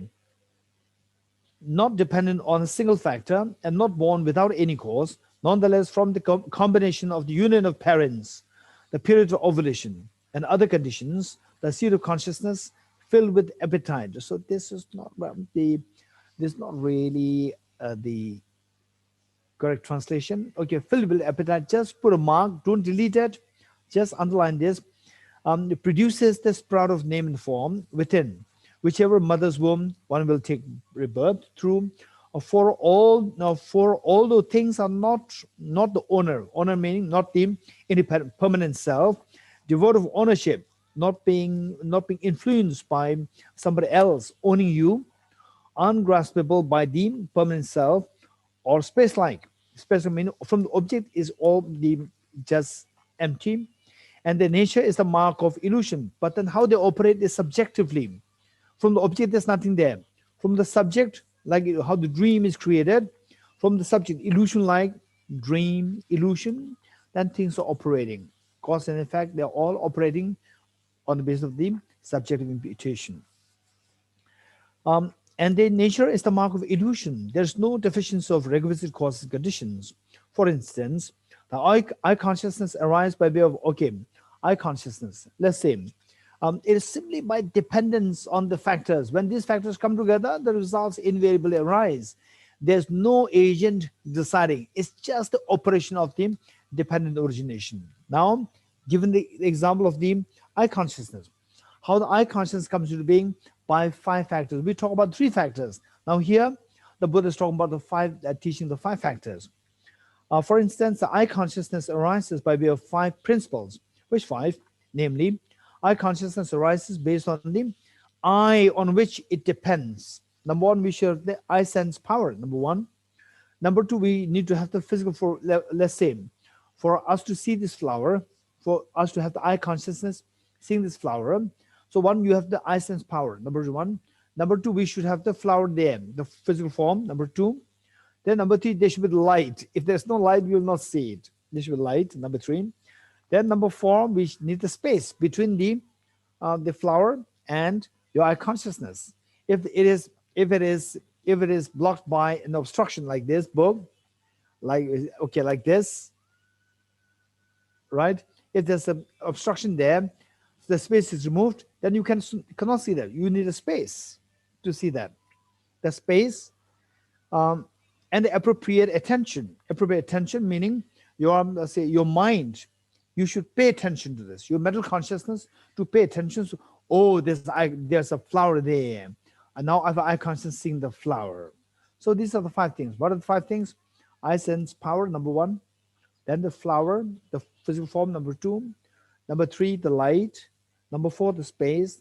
Number 5, the attention being paid. So with these 5 factors coming together, then I sense consciousness, cognizing the flower, invariably arises. You don't need any, anyone to dictate on you. They're based on the eye on which it depends, form, light, space, and appropriate attention. Here the eye function as the basis for the eye consciousness. Form function as object of perception for the eye consciousness. Light functions for visibility. Space functions by not obstructing. Appropriate attention, the attention from mental consciousness functions as mental reflection. Without these conditions, the eye consciousness cannot arise. But when the inner sense source, the eye, is not deficient, and likewise when form, light, space, appropriate attention are not deficient, then from the coming together of all these factors, the eye consciousness arises. Okay, so these, I would suggest all of us to read this over and over again. And then the conviction in the efficacy of the dependent origination operating in this universe, how this whole world is operating on the basis of dependent origination will become very clear in us. 1. Okay, in this connection, what I'd like to tell you is that it may not be so much in the context of the West, but in the context of the Asian country, this is a problem. There's a tremendous, the belief in the concept of karma. Dependent origination depends on the karma. This is very strong in the Asian culture. And of course, this is extremely powerful, but people could not get the full picture, full understanding, full import of this operation, karmic operation, and then they abuse the karmic concept. So what they do is that the mothers will say, the mothers or the fathers would tell the children that, hey, study well, otherwise you'll fail. And the child wants to always hang after the gadget, game. What is it? PUBG? Yeah. Right? Game, PUBG all the time. With food, game. And then the after food game. Then online class also game, right? Also online class, screen is there and game is down there. The teacher's not seeing. Teacher thinks that you are paying attention. Wow, this is amazing. This student doesn't really, in the actual classroom, she doesn't pay attention. He doesn't pay attention. Now paying attention full, actually, he is paying attention to the game, and the teacher thinks that paying attention to the class, because the teacher doesn't know he or she is having this gadget down there. So this is what is happening. So with this, the point is that the child doesn't study at all, right? And then exam happens, and the child fails. Then the mother and the father tells the child, I told you, didn't I? I told you that you'll fail. Now you failed. You did not study. Look, what is the response coming from these boys and girls? Mom, what should I do? It is my karma to fail, right? If I have the karma to fail, nobody can stop me. I failed. So what karma? I have very bad karma. Mom, you don't believe in karma? Yes, I do believe in karma. So this is it, right? This is the abuse of karma, the concept of karma. Okay, so whereas if you have a real understanding of the karma is of 2 kinds. One is the definite karma, and the other one is uncertain karma. There are 2 kinds of karma. Definite karma is, for example, like say for us, say no matter what you do, some people somehow they get sick. Even with the best of the facilities, healthcare and so forth, you get sick. With the best of the facilities, and you're taking utmost care, still you get sick. So this is known as the definite karma, very forceful karma. Whereas if you take care of your food, if you take care of health, make sure that you don't stress yourself too much, taking food, exercise, keeping your mind in meditation, keep your mind calm, then you can they stay away from many of the unnecessary illnesses. Whereas if you don't take care of your food, you just always stress, you don't take food on time, you don't sleep on time, then you get sick, right? And then you say there is karma. Yes, it's karma. This is known as the uncertain karma, effect of uncertain karma, because of our lack of, because of our callousness, because of callousness. So that's the uncertain karma, weak karma, but which ripens because of our callousness. So not studying and always hanging out at the games and then failing the exam, this is not because of the definite karma. You can blame the karma. It is your failure not to take care of your studies. Okay.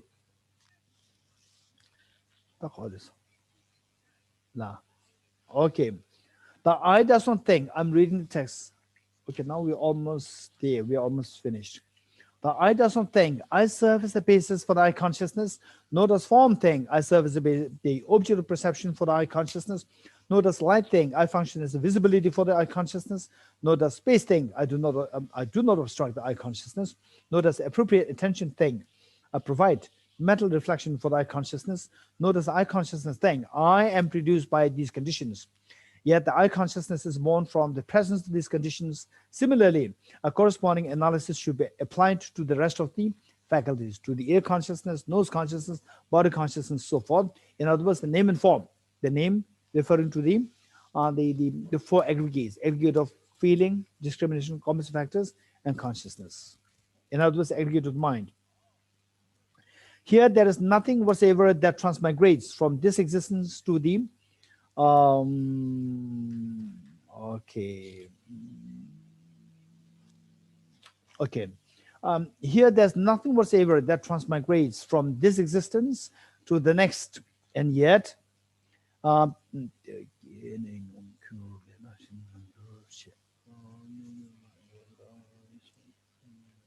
okay.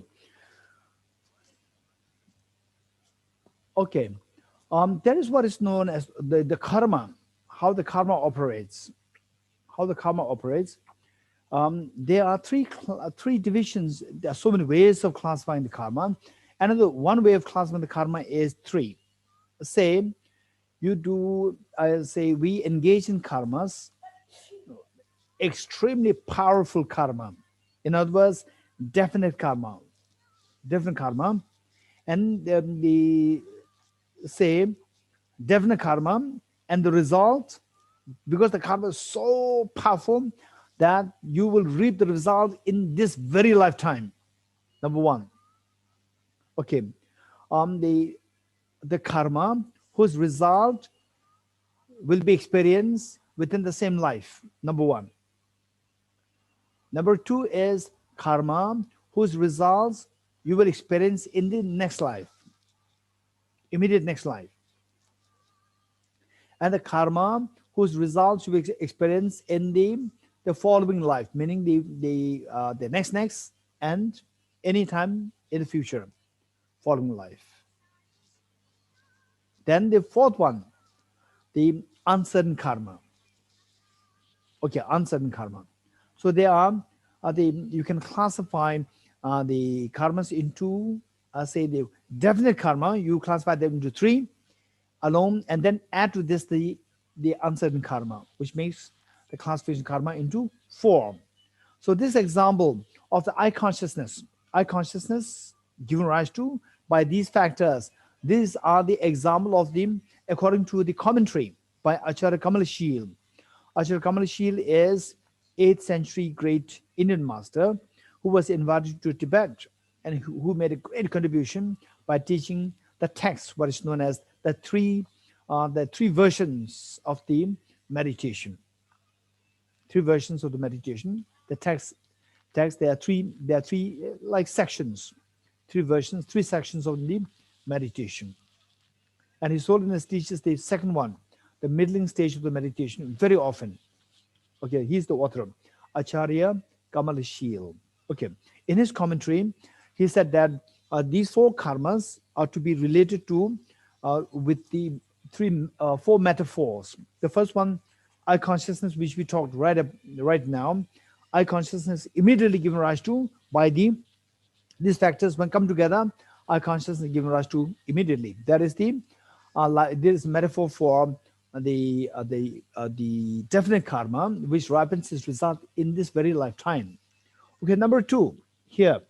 Here, there's nothing whatsoever that transmigrates from this existence. This is the metaphor for the definite karma giving rise to the result in the very next life. Number two. Okay, it reads, here, there's nothing whatsoever that transmigrates from this existence to the next, and yet, because there is no deficiency of requisite causes and conditions, the result of karma nonetheless manifests. It is like the appearance of the reflection of a face on the surface of a well-polished mirror. So, say, okay, for example, say Dorji. Let's say the Dorji. Say when he was young, now old. So there, this young one did not move. It is not like, for example, okay, say that, okay, say that you are not happy with your first school. You request your parents to move to the second school, and you are moved to the second school. Why you're not happy with the first school was because your English teacher is not good. You don't like the English teacher. And in the second school, you're so happy now. Oh, now I'll have a new English teacher, right? And then English teacher also happened to be moved to the second school. You look at it, same teacher. You're getting it? The same teacher now. Okay. So this teacher moved. The same teacher actually moved. Whereas say whereas the Buddha is saying that it is not like this. Somebody moved from a youth to the old. No, by these factors all intact, then this known as factors of dependent origin intact, then the result comes to being. That's it. It's not that the cause went there to the result. You're getting it? Okay. If we think about it, it's quite scary. I like to share something with you. It's quite scary. And if you feel this little bit of fear, in a way, it's good that you are understanding dependent origination. You are starting to understand dependent origination. Okay, tell me, what is your weight day when you were born on this earth? What was your weight? Maybe 2 kg or 3 kg, right? Okay, this 3 kg or 2 kg piece of flesh, 2 kg or 3 kg piece of flesh, right? Even this is nothing but cells. These are cells, right? It's just the billions of cells combined together that makes this piece of 3 kg the boy or a girl. Of these billions of cells, are these cells still intact with you now? Right? Only few.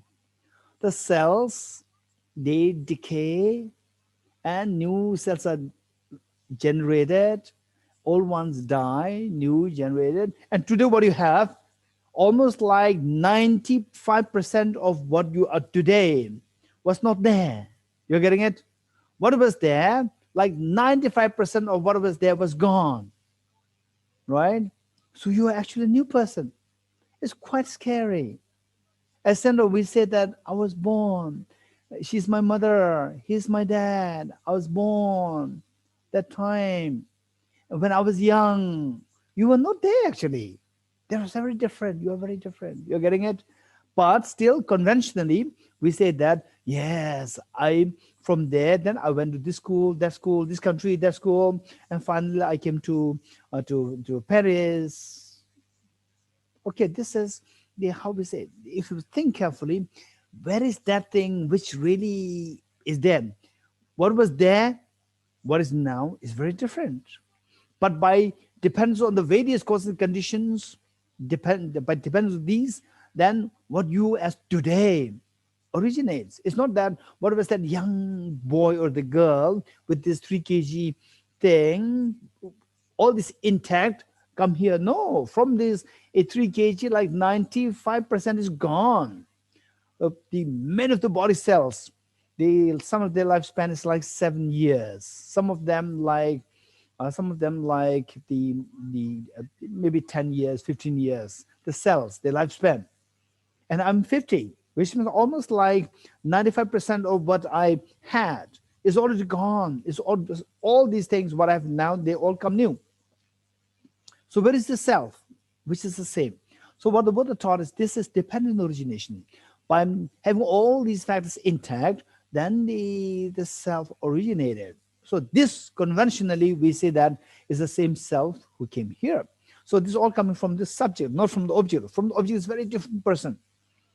Now this applies to that rebirth. Rebirth. When we die, we take a birth. So that birth and the birth of this life, what is the commonality there? If you look for this, again, you will not find there. From the object side, we don't see anything which transmigrates from one place to the other. But subjectively, yes. Conventionally, yes. We said, okay, in the former life, I was a French. Today, I'm a Tibetan. In the former life, I was a girl. Today, I'm a boy. Okay, all these things happen on the conventional level. So on the conventional level, everything operates. Everything functions. On the subject, on the objective level, nothing is there. If you realize this, you'll be liberated. This is the key. You'll be liberated from all fears. You wake up. This is the meaning of you wake up from the sleep of ignorance. Okay. Okay, can't ask ya. The face has not shifted. Okay.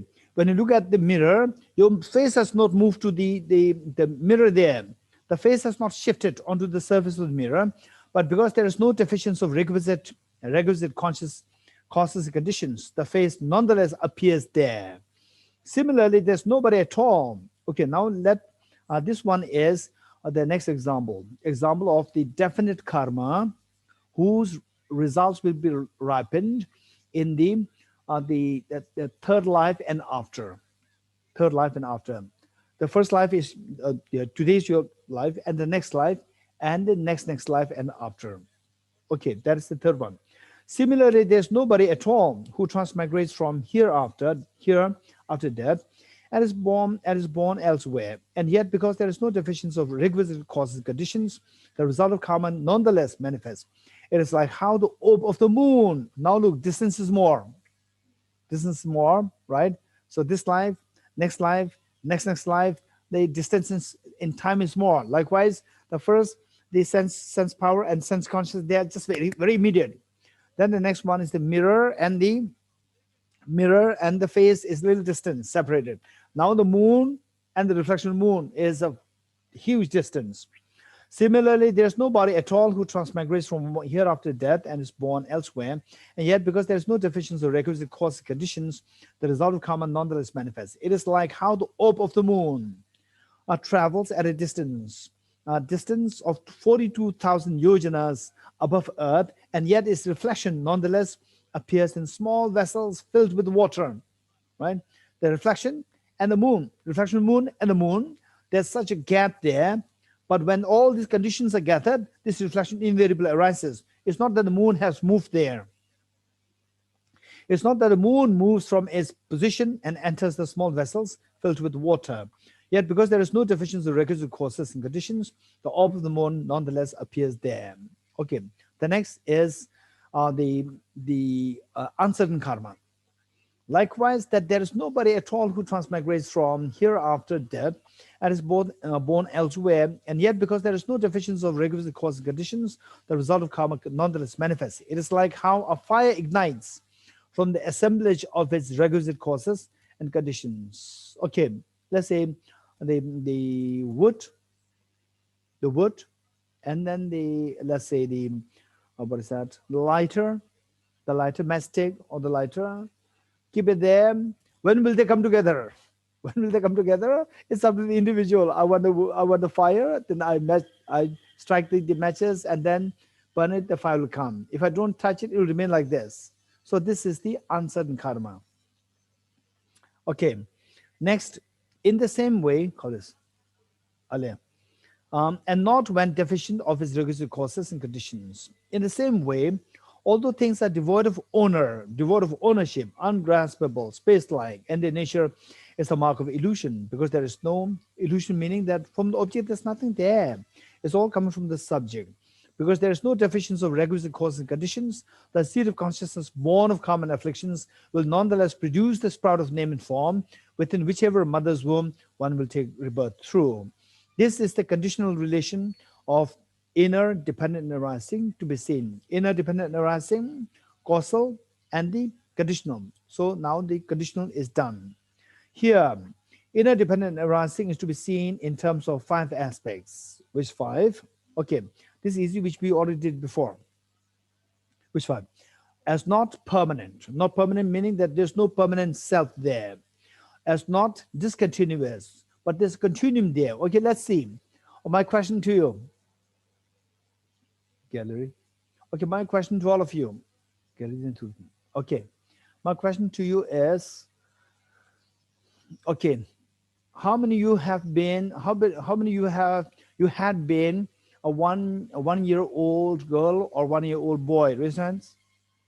How many you had been that? Yes, we all have been one-year-old boy or girl at one time, right? Now you are in your 20s or 30s, 40s, 50s, 60s, 70s, whatever age you are now. So that one-year-old child, and now you, let's say, are 40 years old. So these two, are these two one or different? Very quick, anybody quick, we don't have time. Okay, Venerable Jimbala. They are different. They're different. Okay. Jimbala says that these two are different. If these two are different, then they say the thief, somebody who stole things, and the thief who was arrested and imprisoned, are these two one or different? Who stole things and who is now imprisoned, are these two one or these two are different? Okay, they're different. Ritvi, these two are different one. Huh? Same, these two are same. Okay, Ritvi is smarter, Jimala. Ritvi said these two are same. Yes, okay. If these two are different, then you have a problem. If these two are same, then you can at least solve the court case, litigation case. Litigation case, you said that, why you arrest me, right? I did not do anything. Yes, you did. You stole something, right? I did not steal that. That person who stole was 1 year younger than me. You are imprisoning this the person who is 1 year older than that person who stole things. We two are different. You're getting it? So it defies the conventionality of the court. You're getting it? So this is what the Ridvi said is correct. Yes, you did it. We arrested you because you did that in the past. You're getting it? You are the same person. Okay, this is convention. If it's the same, there's a problem. If it's the same, there's a problem, right? Because there's somebody who did something at a very young age, and now after about 50 years, 60 years, these are very different people, right? There's no one person really moving there. Okay, so conventionally, yes, it's the same person, but you objectively analyze, you don't see one person there. In other words, say in terms of the entity, it is not a same person moving everywhere. There's no permanent person there. But that person who's younger, that person who's older, there's a continuum there. There's a continuum. There's one continuum. One continuum is because of this one continuum that the person is put to litigation case, person is put to suit and put to arrest because of the same continuum. Okay, whereas say Mr. A did the wrong thing and Mr. B is arrested, then these things happen. These things happen, and then after a while, in some cases, this is realized, and Mr. B is given compensation, and in some cases, Mr. B dies in the prison, right? And may discover only after his death. Okay, so the point is that there's these two, the who stole, who who is involved in the what is that? Breaking in. Who's involved in breaking in a bank, and then who's being imprisoned, these two share a continuum. These two are continuous. It's not that these two are two distinct people, right? But it's not a permanent self. So it says that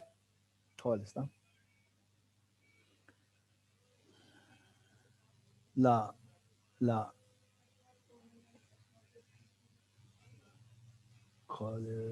here, okay.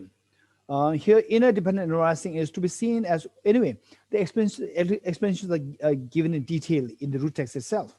Here, inner dependent arising is to be seen in terms of 5 aspects. Which 5? As not permanent, because it's not the same person going everywhere, and not discontinuous also because there's a continuum there. As not involving transmigration, it's not that the same person moves to the next. It's the change in the factors. As the formation of a large result from a small cause. From a small cause, large result can come into being. As a continuity of similar type. And what comes in the later is a similar type with respect to the cause of that. In other words, cause and effect, these two should be similar in nature. How is it not permanent? It is not permanent because the final aggregates at death are one thing, and those at the birth are another. Aggregates are very different. That is, the final aggregates at death are not the ones at birth, and yet only when the final aggregates at death cease to the aggregates of birth arise.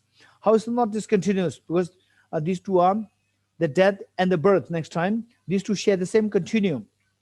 How is it not discontinuous? It is not discontinuous because aggregates at death do not arise from the final aggregates at death, either when they have already ceased or when they have not yet ceased, like the beam of a scale tilting from up to down. The aggregates at birth arise precisely when the final aggregates at death have ceased. In other words, so if you objectively analyze, you will not find when the birth started objectively, because things exist only subjectively, like the two sides of the balance, the balance. So subjectively we see that the earlier birth, the earlier life dies, and the next life arises. The early one diminishes, and the next one starts, like the two sides. One is down, other side goes up. So this is just by dependent origination. Objectively, nothing's there. Independent, there's nothing there. How does it not involve transmigration? It does not involve transmigration because beings from different classes of existence bring about their rebirth in a common form of birth, meaning that transmigration, meaning, okay, human being, a human person dies and then takes birth in the God and Goddess realm. Human and God and Goddess, these two are very different. So which means that it's not that human goes to the God realm as a human being. No. So if that happens, this is the transmigration, objective transmigration. How does it entail the formation of a large result from a small cause? Yes. For example, you do one action, one small action, it can give rise to a large result. For example, let's say that there was a story of the one person who offered a bell. First, what he did was that he was really against building a stupa. And then the people succeeded in building the stupa. And then he regretted. And because with this regret, what he did was that he looked for ways and means to get a bell, buy a bell, and offered this to the stupa and tied that to the stupa. So now, this karmic event, the bell is nothing. This bell is nothing. This bell may cost you like €5. So this man, the next life, this man was born physically so unattractive because of disapproving the building of the stupa. Was born as so unattractive. Well, yet his voice is without comparison. His voice. So he became a monk, and then he would always, they sing praises of the three jewels and so forth, and anybody who could hear his voice just involuntarily surrender, and they would feel so devotional. a feeling of respect, devotion to the person who was singing, who the person was not seeing, arises, and then this makes people to come with offerings, and the monk was singing the praises to the Buddhas, Bodhisattvas, and so forth in a small temple, and we cannot see the monk from outside.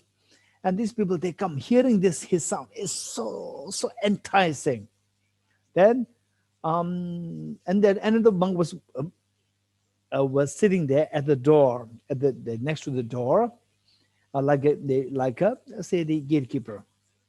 And anybody who wants to, out of so much of respect, devotion to the monk who was singing the hymns to the Buddha,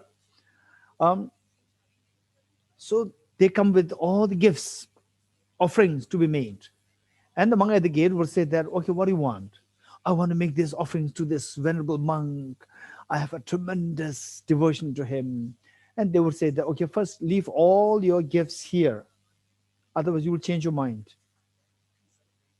You will leave all the gifts here. You don't have to offer. I will offer on your behalf. Okay, now you go.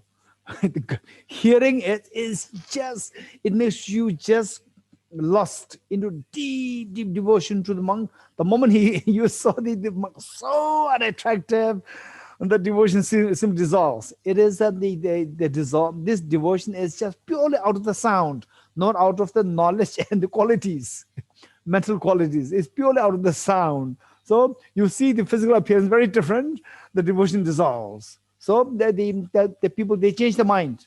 Okay, now there's no point in giving these expensive things to this monk. So they would carry back. No, don't carry back. You already decided to give.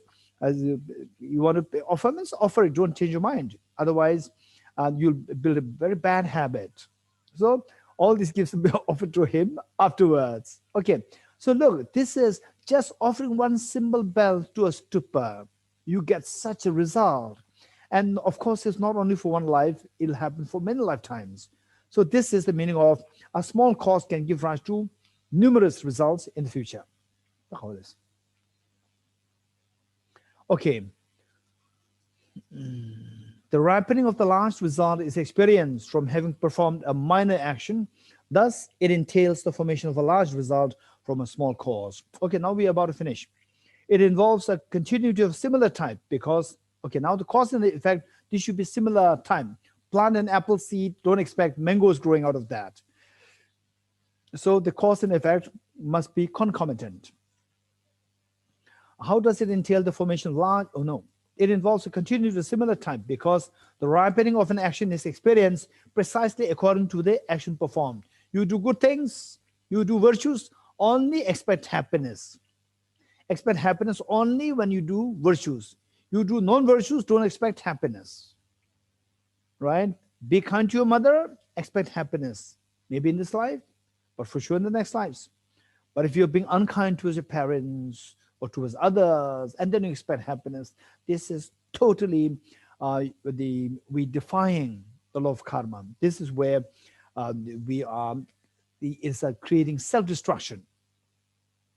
So therefore, knowing that the results are always concomitant to the causes. So if I want happiness, don't engage in negative karmas. Always engage in virtues. If possible, the safest thing is always try to build compassion. Build compassion. With compassion, all your gestures are going to be very tender, gentle, very loving. Anybody who comes close to you will feel so happy. So this is the secret of happiness. All your gestures will be very appealing if you hold a compassionate thought. All the actions will be virtuous and positive karmas. Okay. Venerable Shariputra. So this was all this what we studied. There were the discussions happening between Arya Maitreya and Aryavalokiteshvara. No, the Shariputra. So this is the dialogue happening. So now that dialogue is coming to an end. Venerable Shariputra, who's saying this?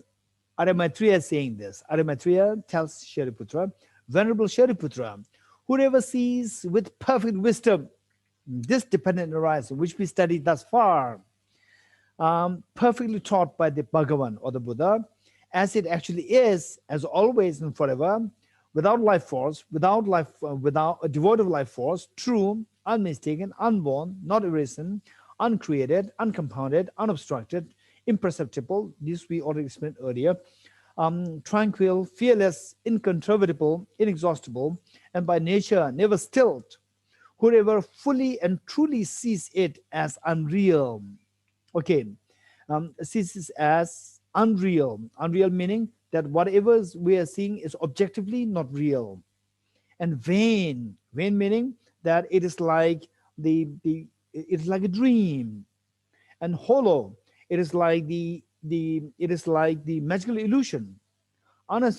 Unsubstantial, it is like the stalk, or it is like the stem of the lotus, the lotus plant. The stem, you just break it and see inside is hollow, unsubstantial.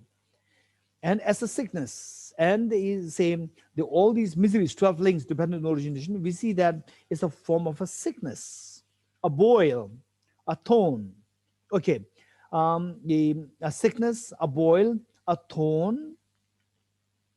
Okay, the sickness representing, okay, three kinds of suffering.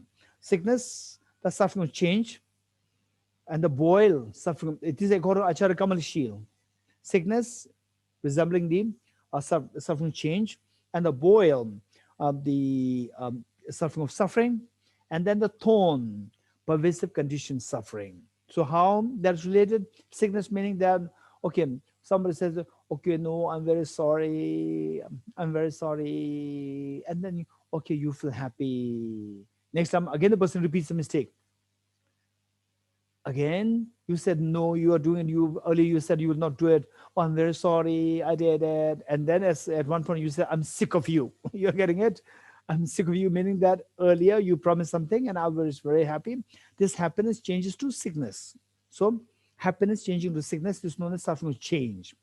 And the boil is the form of illness, that is the manifest suffering. And that tone, say a tone. So tone per se is not a problem. Tone is the cause of all the problems. You pierce it, there's a pain there, you remove it, and then you are released from the pain, suffering of change is happening. You press it, then suffering is happening. All these are happening because of this tone. So this tone is like the pervasive condition suffering, the cause of all the other sufferings. And then the miserable, impermanent, painful, empty, and selfless. Okay, this is interesting. Miserable, okay, as miserable, done. Then number two is impermanent, painful, empty, and selflessness. So these four are the four characteristics of the truth of suffering. Truth of suffering, four noble truths. Truth of suffering has four characteristics or four attributes. And all the remaining all these four truths have their four divisions each. Or in other words, if you go to this one, the four seals of the Buddha's teaching. Anybody who remembers the four seals of the Buddha's teachings? Anybody who remembers the four seals? Okay, don't worry, we are a little tired, I know. Okay, Smitaji. The four seals, Smitaji. Yeah, all composite things are impermanent. All contaminated things are the race. Smitaji, slowly. Okay, all of us look at this part.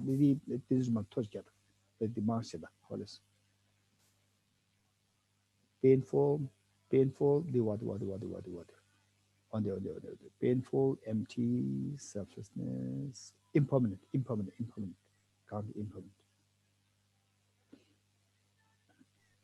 impermanent, painful, empty. Okay. Let us all look at this. What our program coordinator she highlighted, and let us listen to Smitaji and let's try to correlate. Smitaji is the first one. All composite things are impermanent. Okay, you see impermanent there, number one. Then all contaminated phenomena of the nature of suffering. Okay, suffering. Number two, painful. Yes. All phenomena are of the nature of emptiness and selflessness. Very good. Emptiness and selflessness. Do you see all these four there? Okay, these four, they come in many forms. One in the form of the four seals, one in the form of the four attributes of the truth of suffering. You're getting it? So it comes in many forms. So impermanent, all composite things are impermanent. Painful, what is driven by contamination, self-grasping ignorance. Ignorance, result is always painful. Then empty, meaning that this self and my aggregates, these two are empty of being different. This self and my aggregates, these two are, the self is permanent, my aggregates are impermanent. These two are like two things. For example, say I'm always there, but I'm always there, and my pen, it changes, my books changes, my clothes, they they change. Okay, so these are different, and I am always there. Other things are temporary, which means that these two are different, and this is wrong. This is a wrong conception, right? What I am is decided on the basis of these aggregates, body and the mind. So these two are being empty of being separate. These two are empty of being separate, self and the aggregates. Then selfless. The self is not one with the aggregates. It's not one with the aggregates, not different from the aggregates. You're getting it? But the self is there as projected, not from the object. From the object is not one with the aggregates, not different from the aggregates, but it's coming from the subject. Imputation, like a dream. Okay, this is very important. Thank you, Smitaji. The painful, empty, and selfless, such a person does not reflect on the past. Okay, now we are done. So when you realize that I'm like a mirage, I'm like a dream, I'm like a magical illusion, when you realize this, objectively there's nothing there. Objectively there's nothing there. You're getting it? Objectively, from the object, say this is the object and I'm the subject. From the object, there's nothing there as the self, Dorji, or Smita, or Gyasanjoga, or Anasofi. From the object, there's nothing there as object.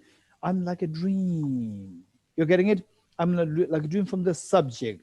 When you realize this, then holding on to the self as so objective real, and then examine what was my past, what is my present, what am I, where will I go in the future? This analysis will not happen when you realize that I am like a dream, right? Within this dreamlike nature, you can analyze. Okay, this dreamlike Dorji came from where? This dreamlike Dorji, where is he? This dreamlike Dorji, where? In other words, okay, how many you analyze? Okay, what am I going to do? Where will I get my lunch? Right? Okay, this is one thought. Another question is, okay, okay, let's say, Gelik Shambhala, right? All of the rest of us, how many you think, oh, Gelik Shambhala, where is he going to get lunch? What will he do tomorrow? Right? Okay, how many you think of yourself? Or you think of Gelik Shambhala? How many you think of yourself? Raise hands. What lunch should I go? How should I pamper myself? Okay, it's about I all this time. You're getting it? So this means that we hold to the I as not like a dream, as so objectively real. This is what creates all the problem. You're getting it? So whereas when you realize that, like, okay, this self is like a dream. It's like a dream, then this obsession will stop. When the obsession stops, then all this unnecessary, say the involuntary pull and push stops. You will get the rest. This is the total rest, finding rest of your mind. Okay. Okay, with this, now we finish. Okay. It says, did I exist in the past or not? What was I in the past? How was I in the past? Nor does such a person reflect on the future thinking. Will I exist in the future or not? What will I be in the future? How will I be in the future? Nor does a person reflect on the present thinking. What is this? How is this? Being what? What will it become? Where does this being come from? Where will it go when transmigrating from here dead? Okay. whichever dogmas, mendicants meaning the monastics, the monks and nuns, and the Brahmins referring to the lay people, okay, in one sense, Brahmins is one caste, but Brahmin means the Tangsong, the Tamse, this word in Tibetan, Tamse Brahmin. So it has multiple connotations. One is that it refers to the lay audience, lay people, hold throughout the world, whichever dogmas mendicants and the Brahmins hold throughout the world, whether they okay, let's say we tend to have some belief. This is very strange. Belief in a very objective self, some kind of power, external agent there. I say, okay, world, whether they involve belief in a self, objective self. Okay, self is there. Don't say that Buddhism does not believe in self. Self is there. But here the self means objective self, independent self. There's no independent objective self. Self is there. Belief in a being, belief in a life force, belief in an objective person, belief in ceremonies or festivities, meaning that objective festivities and the festivities and ceremonies, expecting that this will remove our obstacles, this will bring auspiciousness and so forth. Such dogmas prone to agitation and dullness are all abandoned at the time when you realize everything is operating through dependent origination. Fully understood as false, these dogmas are severed at the root and wither like the head of a palm tree, never to arise or cease in the future, never to arise. They will never arise again, because they don't arise again, there's nothing to cease. Cease only when something arises. Okay. A Venerable Shariputra, whosoever is endowed with such acceptance of the Dharma and thus perfectly understands, okay, who's endowed with such acceptance of Dharma, meaning Dharma of dependent origination. So at first, when you learn, when I first studied this, a little uneasiness is coming. That where's the self? Self is not there, Then because this uneasiness, because of our grasping, clinging to the self as so objective real, and gradually it'll be over. So this is so precious. It says that endowed with such acceptance of the dharma of dependent origination, and thus perfectly understands dependent arising, is prophesied for unexcelled. Unexcelled meaning, say, the state of unexcelled. State of unexcelled, perfect and complete awakening, or maybe we can translate it as perfectly as complete awakening. This is a better translation. Perfect is not that easy. These are all the nuances. Perfectly as complete awakening, but the Tathagata. This is what the Buddha made the prophecy, that if you understand dependent origination in this context, the way presented, then this will take you to the state of the unexcelled state, and you will perfectly go into the complete awakening or complete enlightenment. This is what the Buddha made the prophecy. Buddha, who is referred as the Arhat, the perfectly and complete awakened one, the one with perfect knowledge and conduct, the Sugata, know the world, the incompatible charity of those who need taming, the teacher of gods and humans, the Bhagavan, the Buddha. In this way, such a person will become a perfect and complete Buddha. So anybody who realizes this dependent origination, driven by the force of compassion, this will become a perfect and complete Buddha. After the Bodhisattva Mahasattva Maitreya had thus spoken, Venerable Shariputra, together with the world of gods, humans, asuras, and Gandharvas, rejoiced and praised what the Bodhisattva Mahasattva Maitreya had taught. This concludes the Noble Mahayana Sutra, the Rice Seedling. Okay, so we are done with the Rice Seedling Sutra. I was not really expecting to complete this. We are able to complete this. Of course, it's little like a crash course, a little heavy. Okay, so at the end, what I may just I don't want to add too much things here. I like to make it very simple. Say that now, I know that some of you are really into Dharma practice, very serious. You spend like 2, 3, 4 hours a day in your Dharma practice. I really rejoice. And some of us who are really new to Dharma practice. So what should we do? So the point is, always keep in mind that the Dharma practice is not for the sake of Dharma practice. Always keep in mind that whatever I do, I should do with following the 2 agendas of my life. The first agenda is be kind to yourself. Be kind to yourself, which means give yourself happiness and take yourself away from suffering. Take yourself away from suffering and be happy. This is number 1. Number 2, be wisely kind to yourself. Be wisely kind. The first one is be kind. But the second one is be wisely kind, meaning that whatever you do, make sure that your actions actually take you towards happiness, not towards more miseries. You're getting it? That's very important. So as a part of that, now today is like this consensus among the scientists, among the social scientists, social activists, the medical scientists, and the teachers, the professors. Therefore, consensus coming that the peace of mind is the crucial. And the peace of mind we can create in 3 ways. Number 1 is just by single-pointed meditation. Single-pointed meditation, when you still the mind, that the mind does not waver. You know, I have to do this, I have to do that.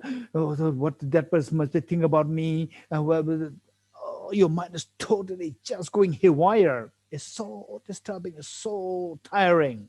So for that, just to control this, one is stilling the mind, just meditating on the breath.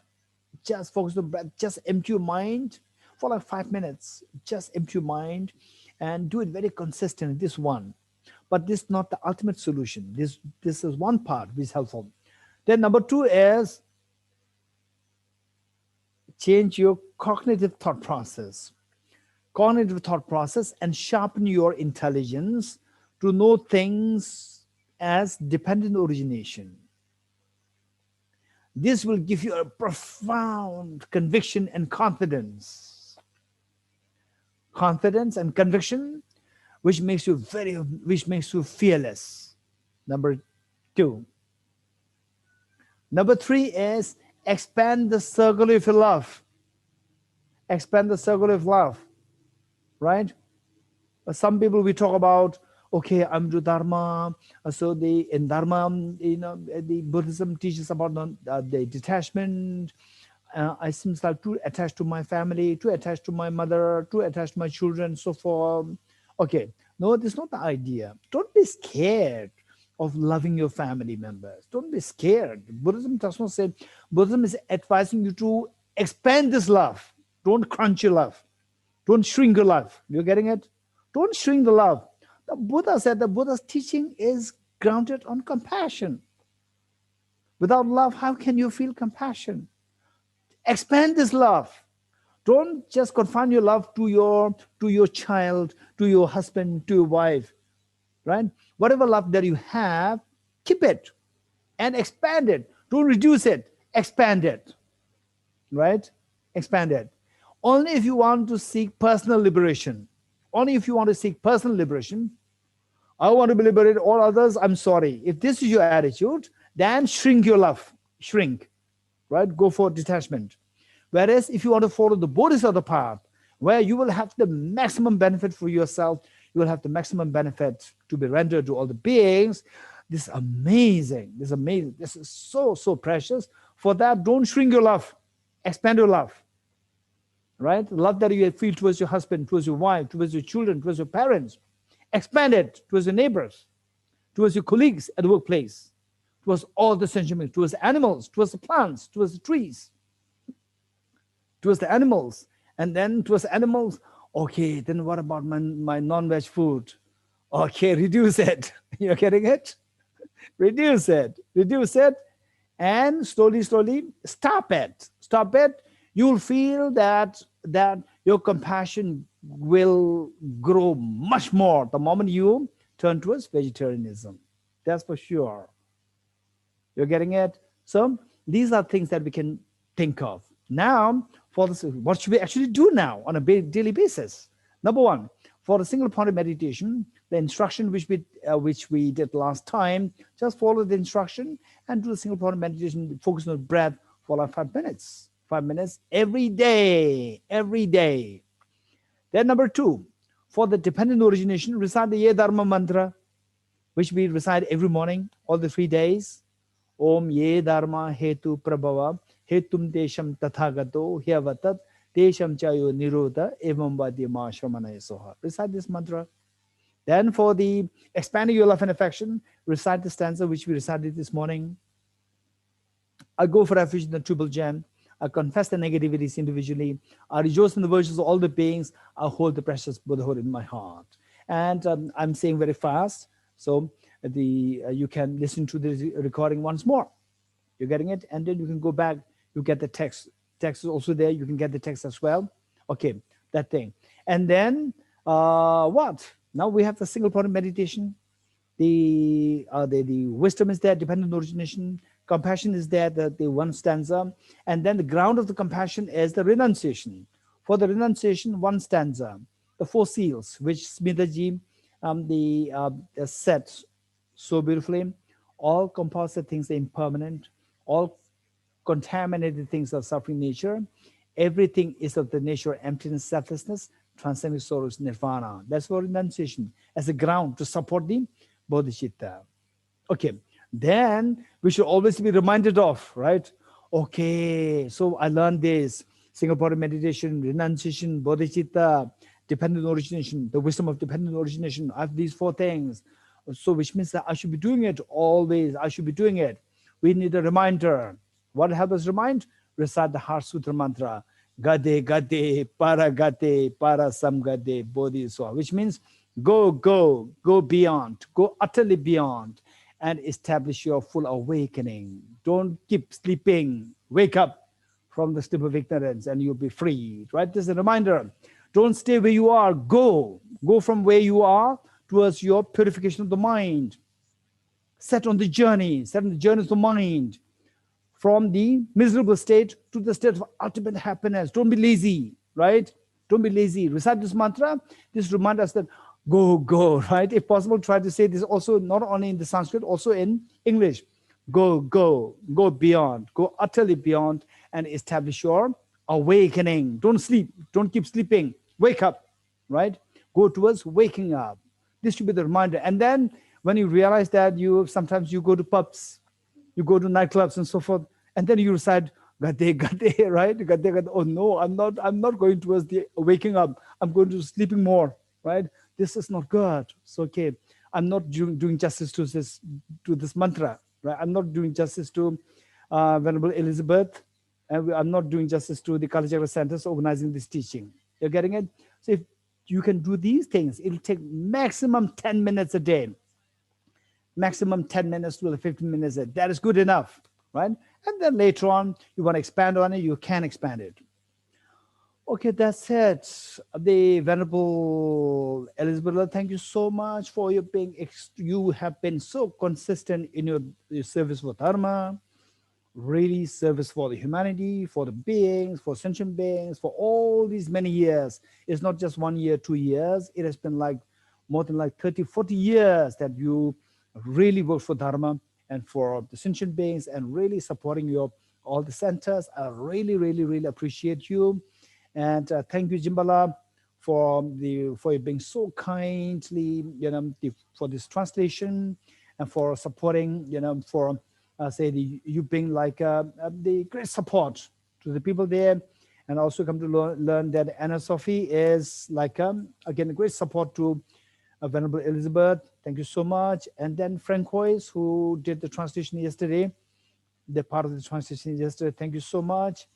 Yeah, so okay, so thank you each and every one of you. So let us all undertake this journey, Gade, from the state of dream, sleep, to the state of waking up, fully waking up towards the total fearlessness and the infinite happiness for yourself and for all the dear sentient beings. Okay, with this in mind, we will do a quick dedication prayer. Quick dedication prayer.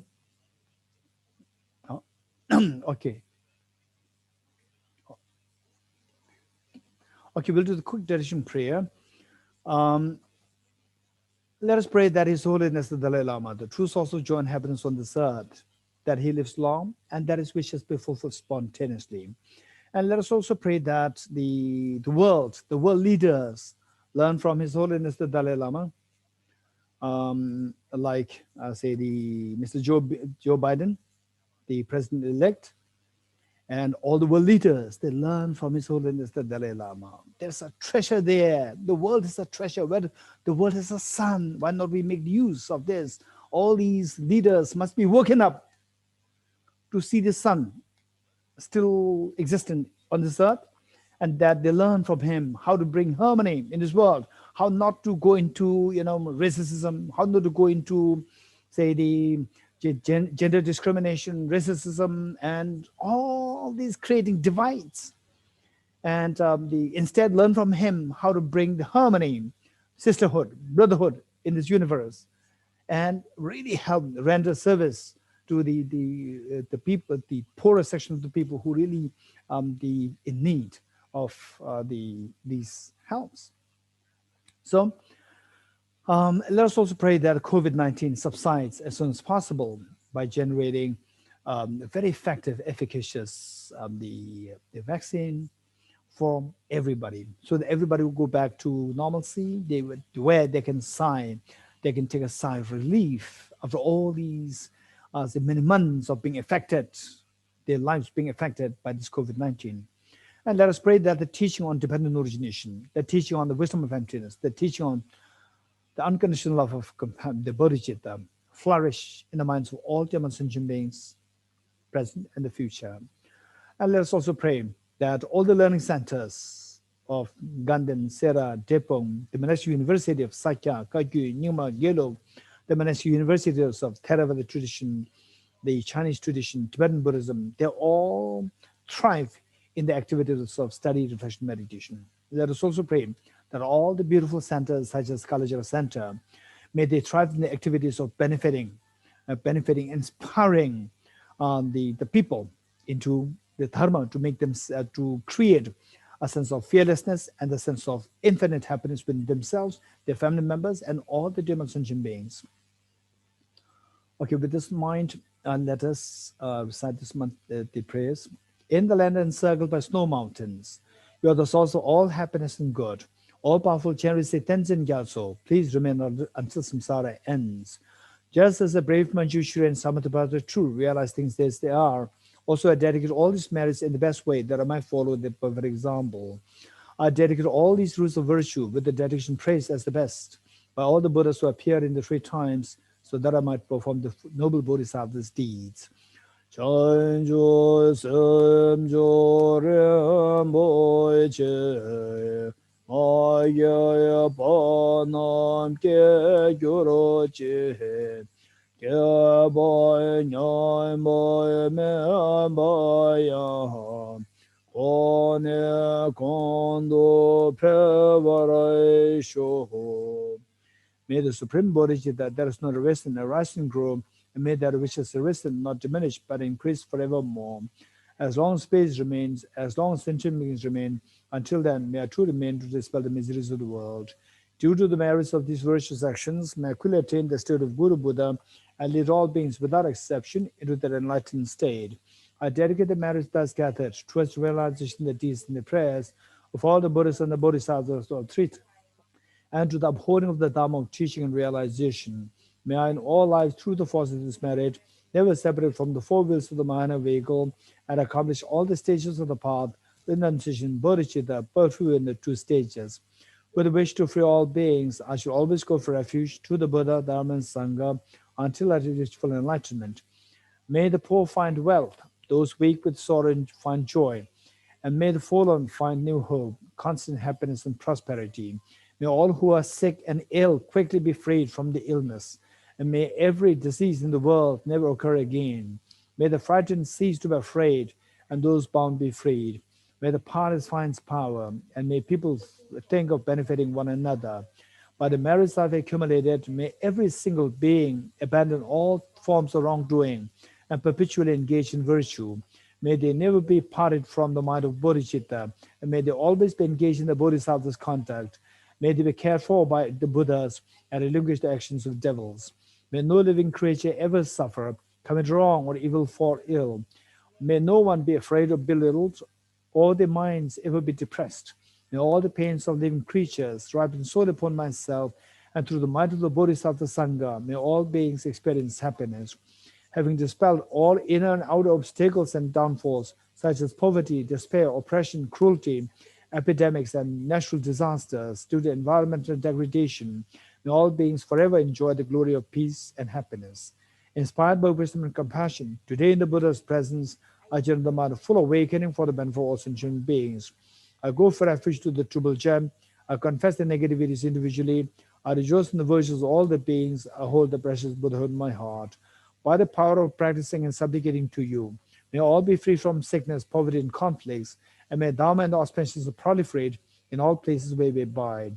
The power of union and emptiness of compassion is loosely explained by the pretended Buddha, Dharma, and the beings of the land of snows. With the lotus holder Tenzin Gyatso, we supplicate you that your wishes are fulfilled spontaneously. May the operations of evil thoughts and deeds of the negative forces of humans or non-humans who harbor malice through perverted prayers against the teachings of the Buddhas be totally vanquished through the power of the truth of the three jewels. By the dependent realization of profound suchness of appearance and emptiness, together with the force of great compassion of the three jewels and the power of truth, and the virtue of infallible law of karmas and the fruits, may the truthful prayer of ours be unhindered and quickly fulfilled. May the teaching of this beneficent one till world's end be unshaken by the wind of evil thoughts. May it always be met by innumerable beings who find conviction in the teacher by understanding the teaching's true nature. May I never falter even for an instant to uphold the excellent way of the sage, which illuminates the principle of dependent origination through all my births, even giving away my body in life.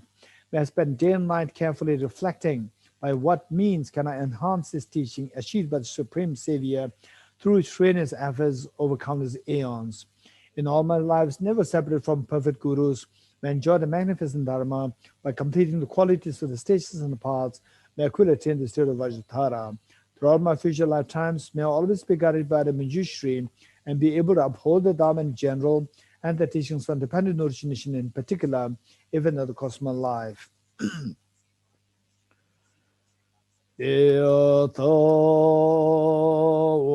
Om Gate Gate Paragate Parasam Gate Bodhisvatyatha Om Gate Gate Paragate Parasam Gate Bodhisvatyatha Om Gate Gate Paragate Parasam Gate Bodhisvaha.